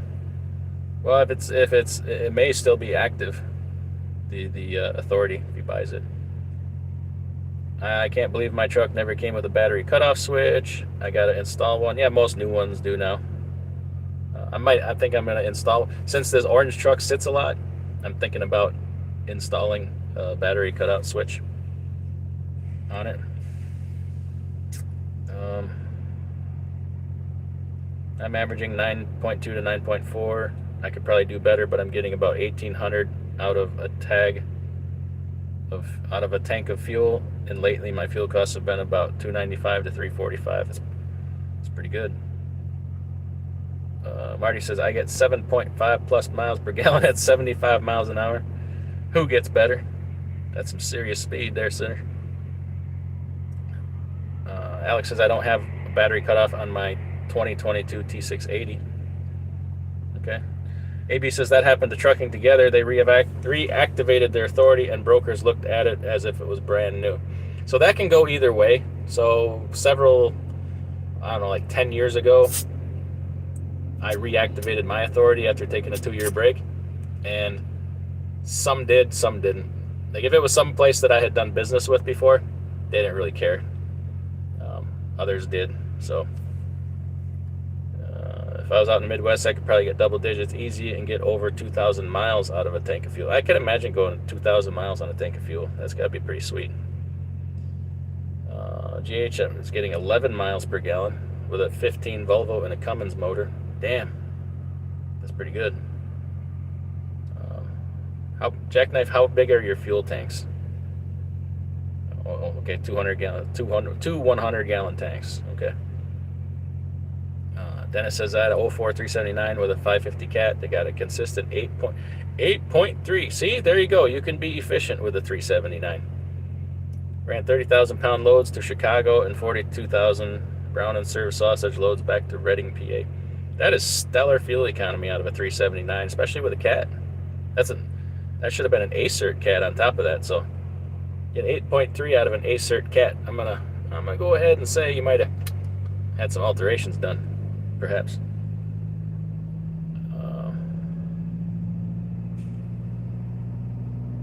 Okay, I'll be happy to buy a few older Cascadias, or maybe 680s right now for 50 or 60 grand a piece, with 3,000 or 4,000 miles on them, as long as I had an OTR scan tool. Okay. I'm getting all new drives soon. Any advice on the best ones for fuel economy? Well, you're gonna look at rolling resistance then. Michelin typically has the better rolling resistance tires. They come with a pretty steep price, unless you're getting them on a good discount plan. But my favorite right now, like bang for your buck, dollar for dollar, is Yokohama's. Kind of a really good rolling resistance and decent tire for a substantially cheaper price than the Michelins or the Bridgestones. Bridgestones also have good rolling resistance tires. Just beware that just because some brand calls them their eco tire or fuel efficient tire does not mean that the rolling resistance is even close to like a Michelin. Like, you could take a BF Goodrich, right, and check their fuel efficient tire might be at a 120, right, and compare that to Michelin. One of their better rolling resistance drive tires is going to be at a 99. So just because it's so-called fuel efficient doesn't mean that they're as good or the same as another manufacturer. So just keep that in mind. And you got to factor cost in too. Make sure you're getting them on a good discount.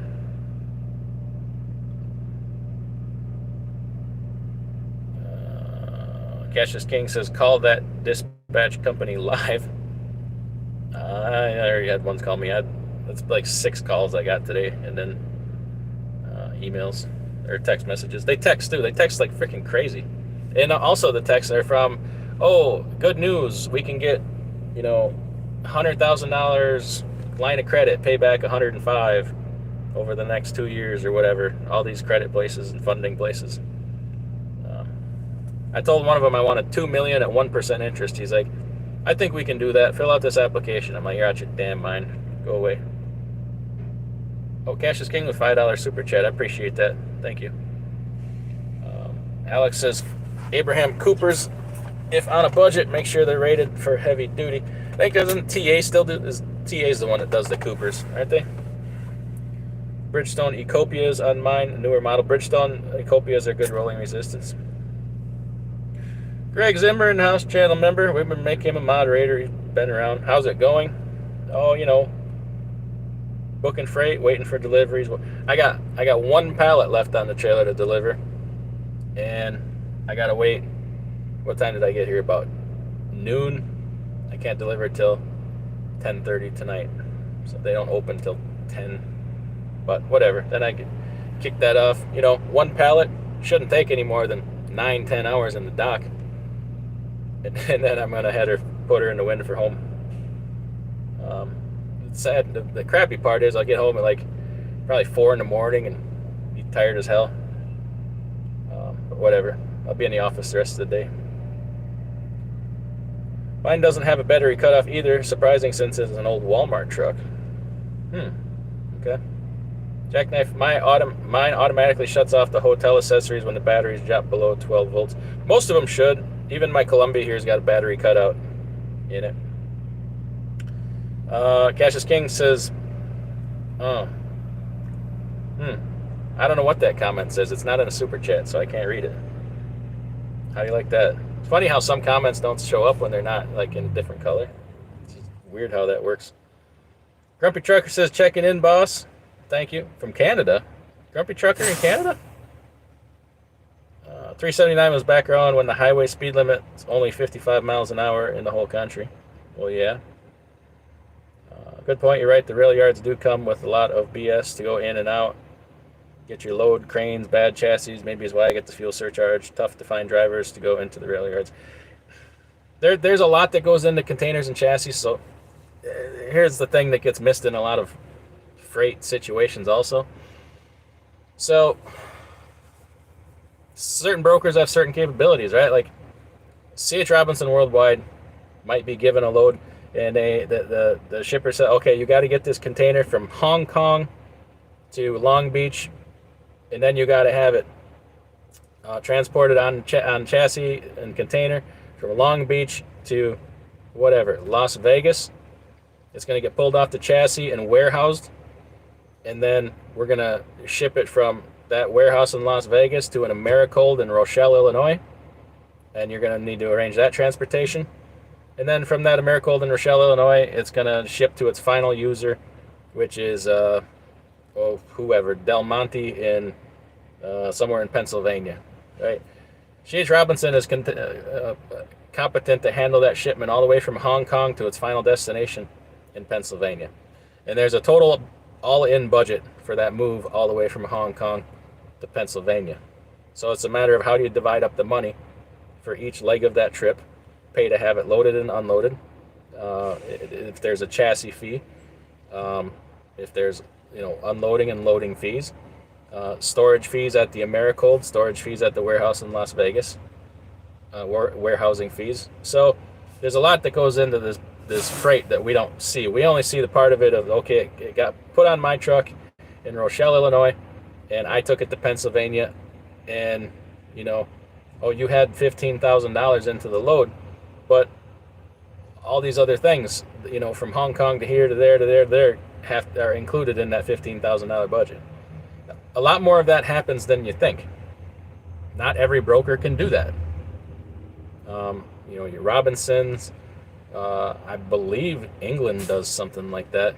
I think they have a global logistics. Probably a TQL. There's certain brokers, probably BNSF.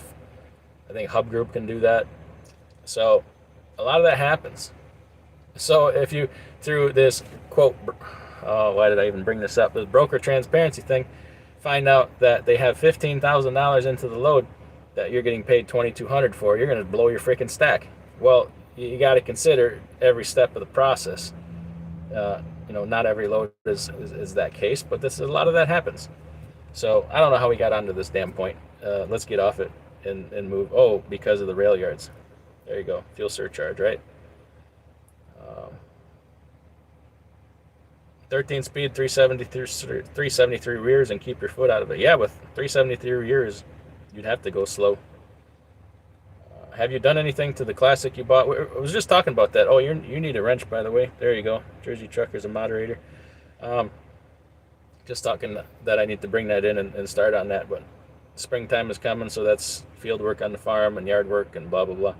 Marty says, Continentals over here, buddy. Yeah, I've run some Continentals. They have a couple decent rolling resistance tires. Those calls and texts get annoying real quick. Yeah, so one of my drivers, I was trying to call him, or broker was trying to call him today, and then they called me because they couldn't get a hold of him. I'm like, dude, you got to answer your phone. He's like, I can't. These damn freaking scammers and dispatch services calling me all day. I don't even answer the phone if I don't recognize the number. I'm like, well, you kind of have to. You're kind of in business here. Just have a little. Don't let them stress you out. Have a little bit of fun with it. Ask them what color their panties are or something. I don't know. Have some fun with it. What are they gonna do to you in Pakistan? Are they gonna call 911 on you? I hate when you get loaded within 10 minutes and get unloaded takes 12 hours. Yeah, that sucks. Jack, hey, this is Abib. Can I get you $500,000 SBA loan? Just give me a call, your information. I'll get right back to you. Oh, by the way, we also offer brokerage. Can I just get your insurance information? Yeah. One of them called me. This is Office of the Social Security. I'm like, no, it's not. Tommy Reed says, Rochelle, Illinois. Been to that Del Monte many times. There you go. You must be at a McLean then, or Cormark. No. Oh, yeah, I'm going to a McLean. Call you later, buddy. I'm going to sleep. Okay, don't call me till tomorrow because I'm going to try and sleep myself. Paul E., the CRC battery protector, I think I'll be happy with it. Having to deep clean the terminals all the time is a pain. Yeah, that's one thing I think that's one of the videos that's on my camera at home that I did not edit, is talking about just one simple thing to do a couple times a year is go through your battery box. Nobody ever looks at it.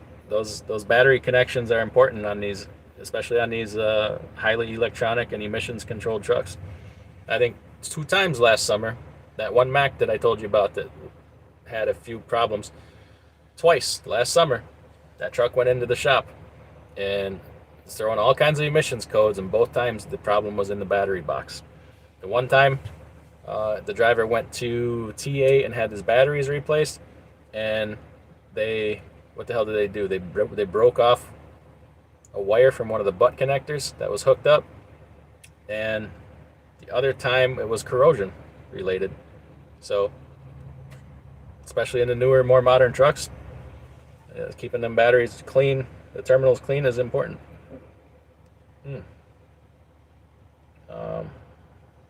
Tucker Carlson, what about him? Oh, he's looking for a job. Maybe I could hire him as a driver. Tommy Reed, is there anything in trucking you don't know? Well, knowledgeable, crazy, happy to be.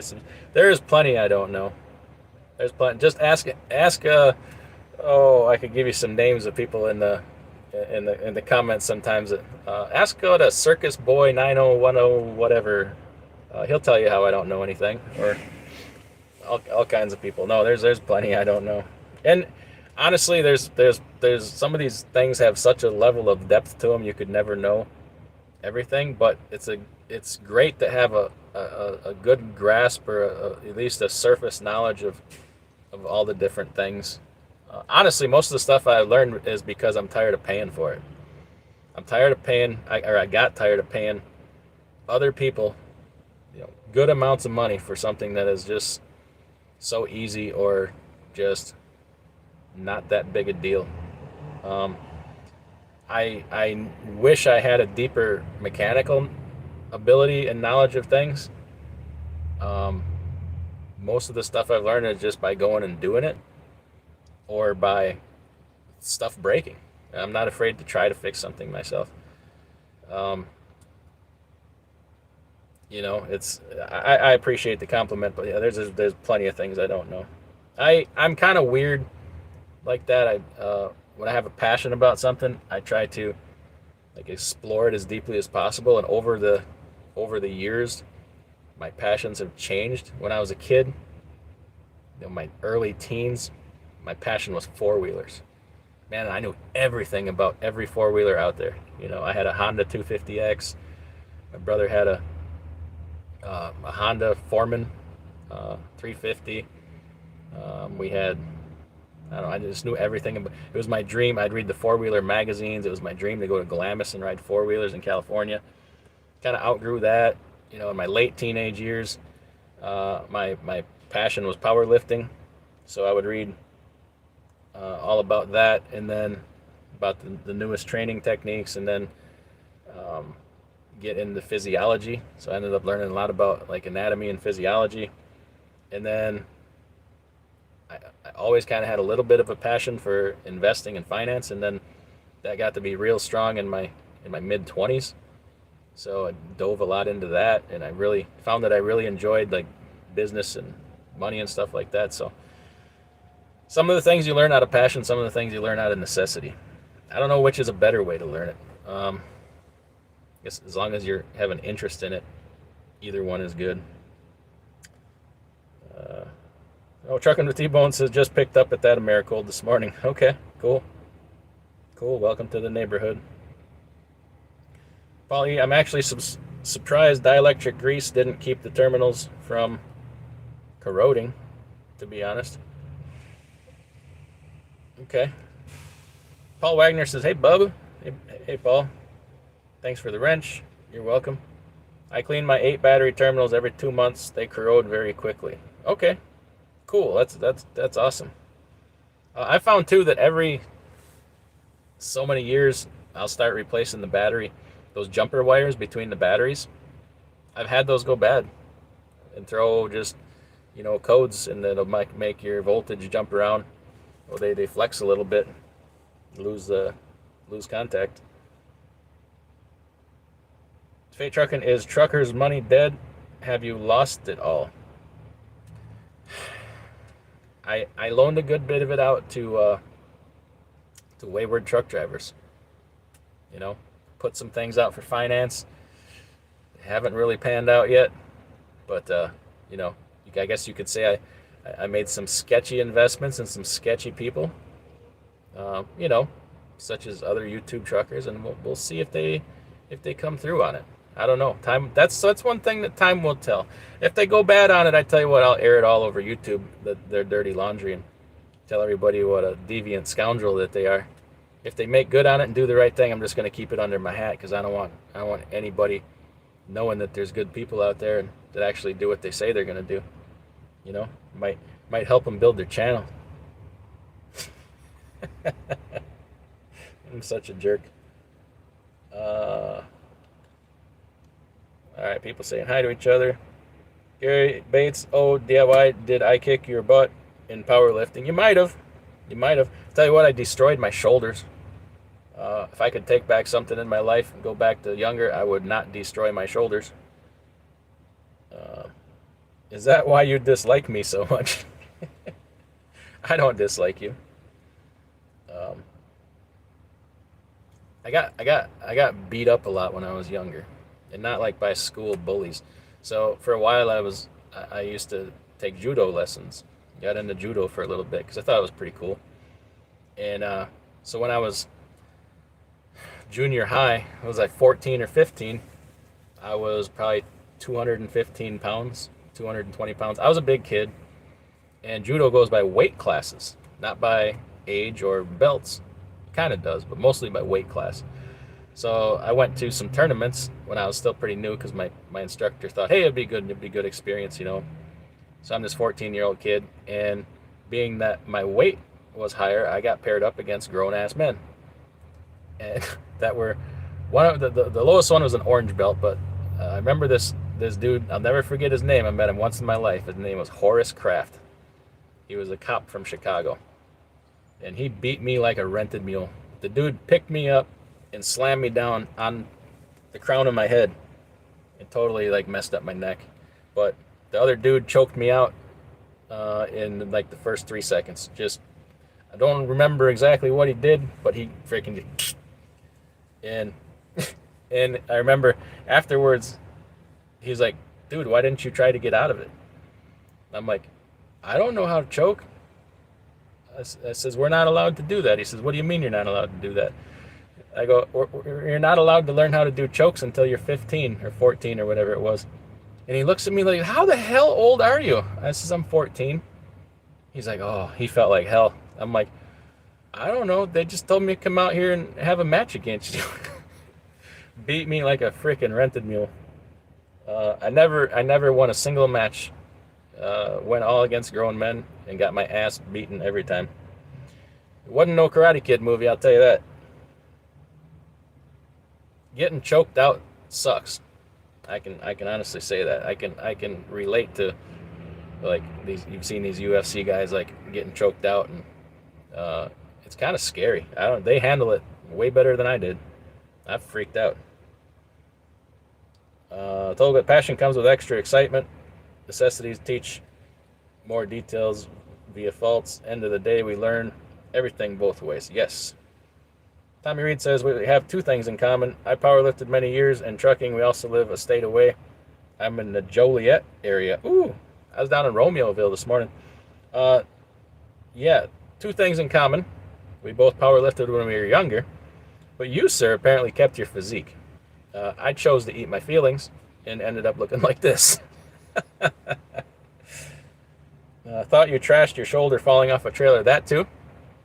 Flatbedding, I fell and hurt my shoulder even worse. So, yeah. Tommy says, WTF, I also did judo. Wow, you sure we're not related? That depends. Did you beat my ass in a judo tournament? And you actually know their dirty laundry. Literally. I literally know their dirty laundry. I'm in Romeoville now. Small world. That's cool. Yeah, grown men against boys is tough. Yeah, especially when you're on the wrong end of that. You're on the wrong end of that.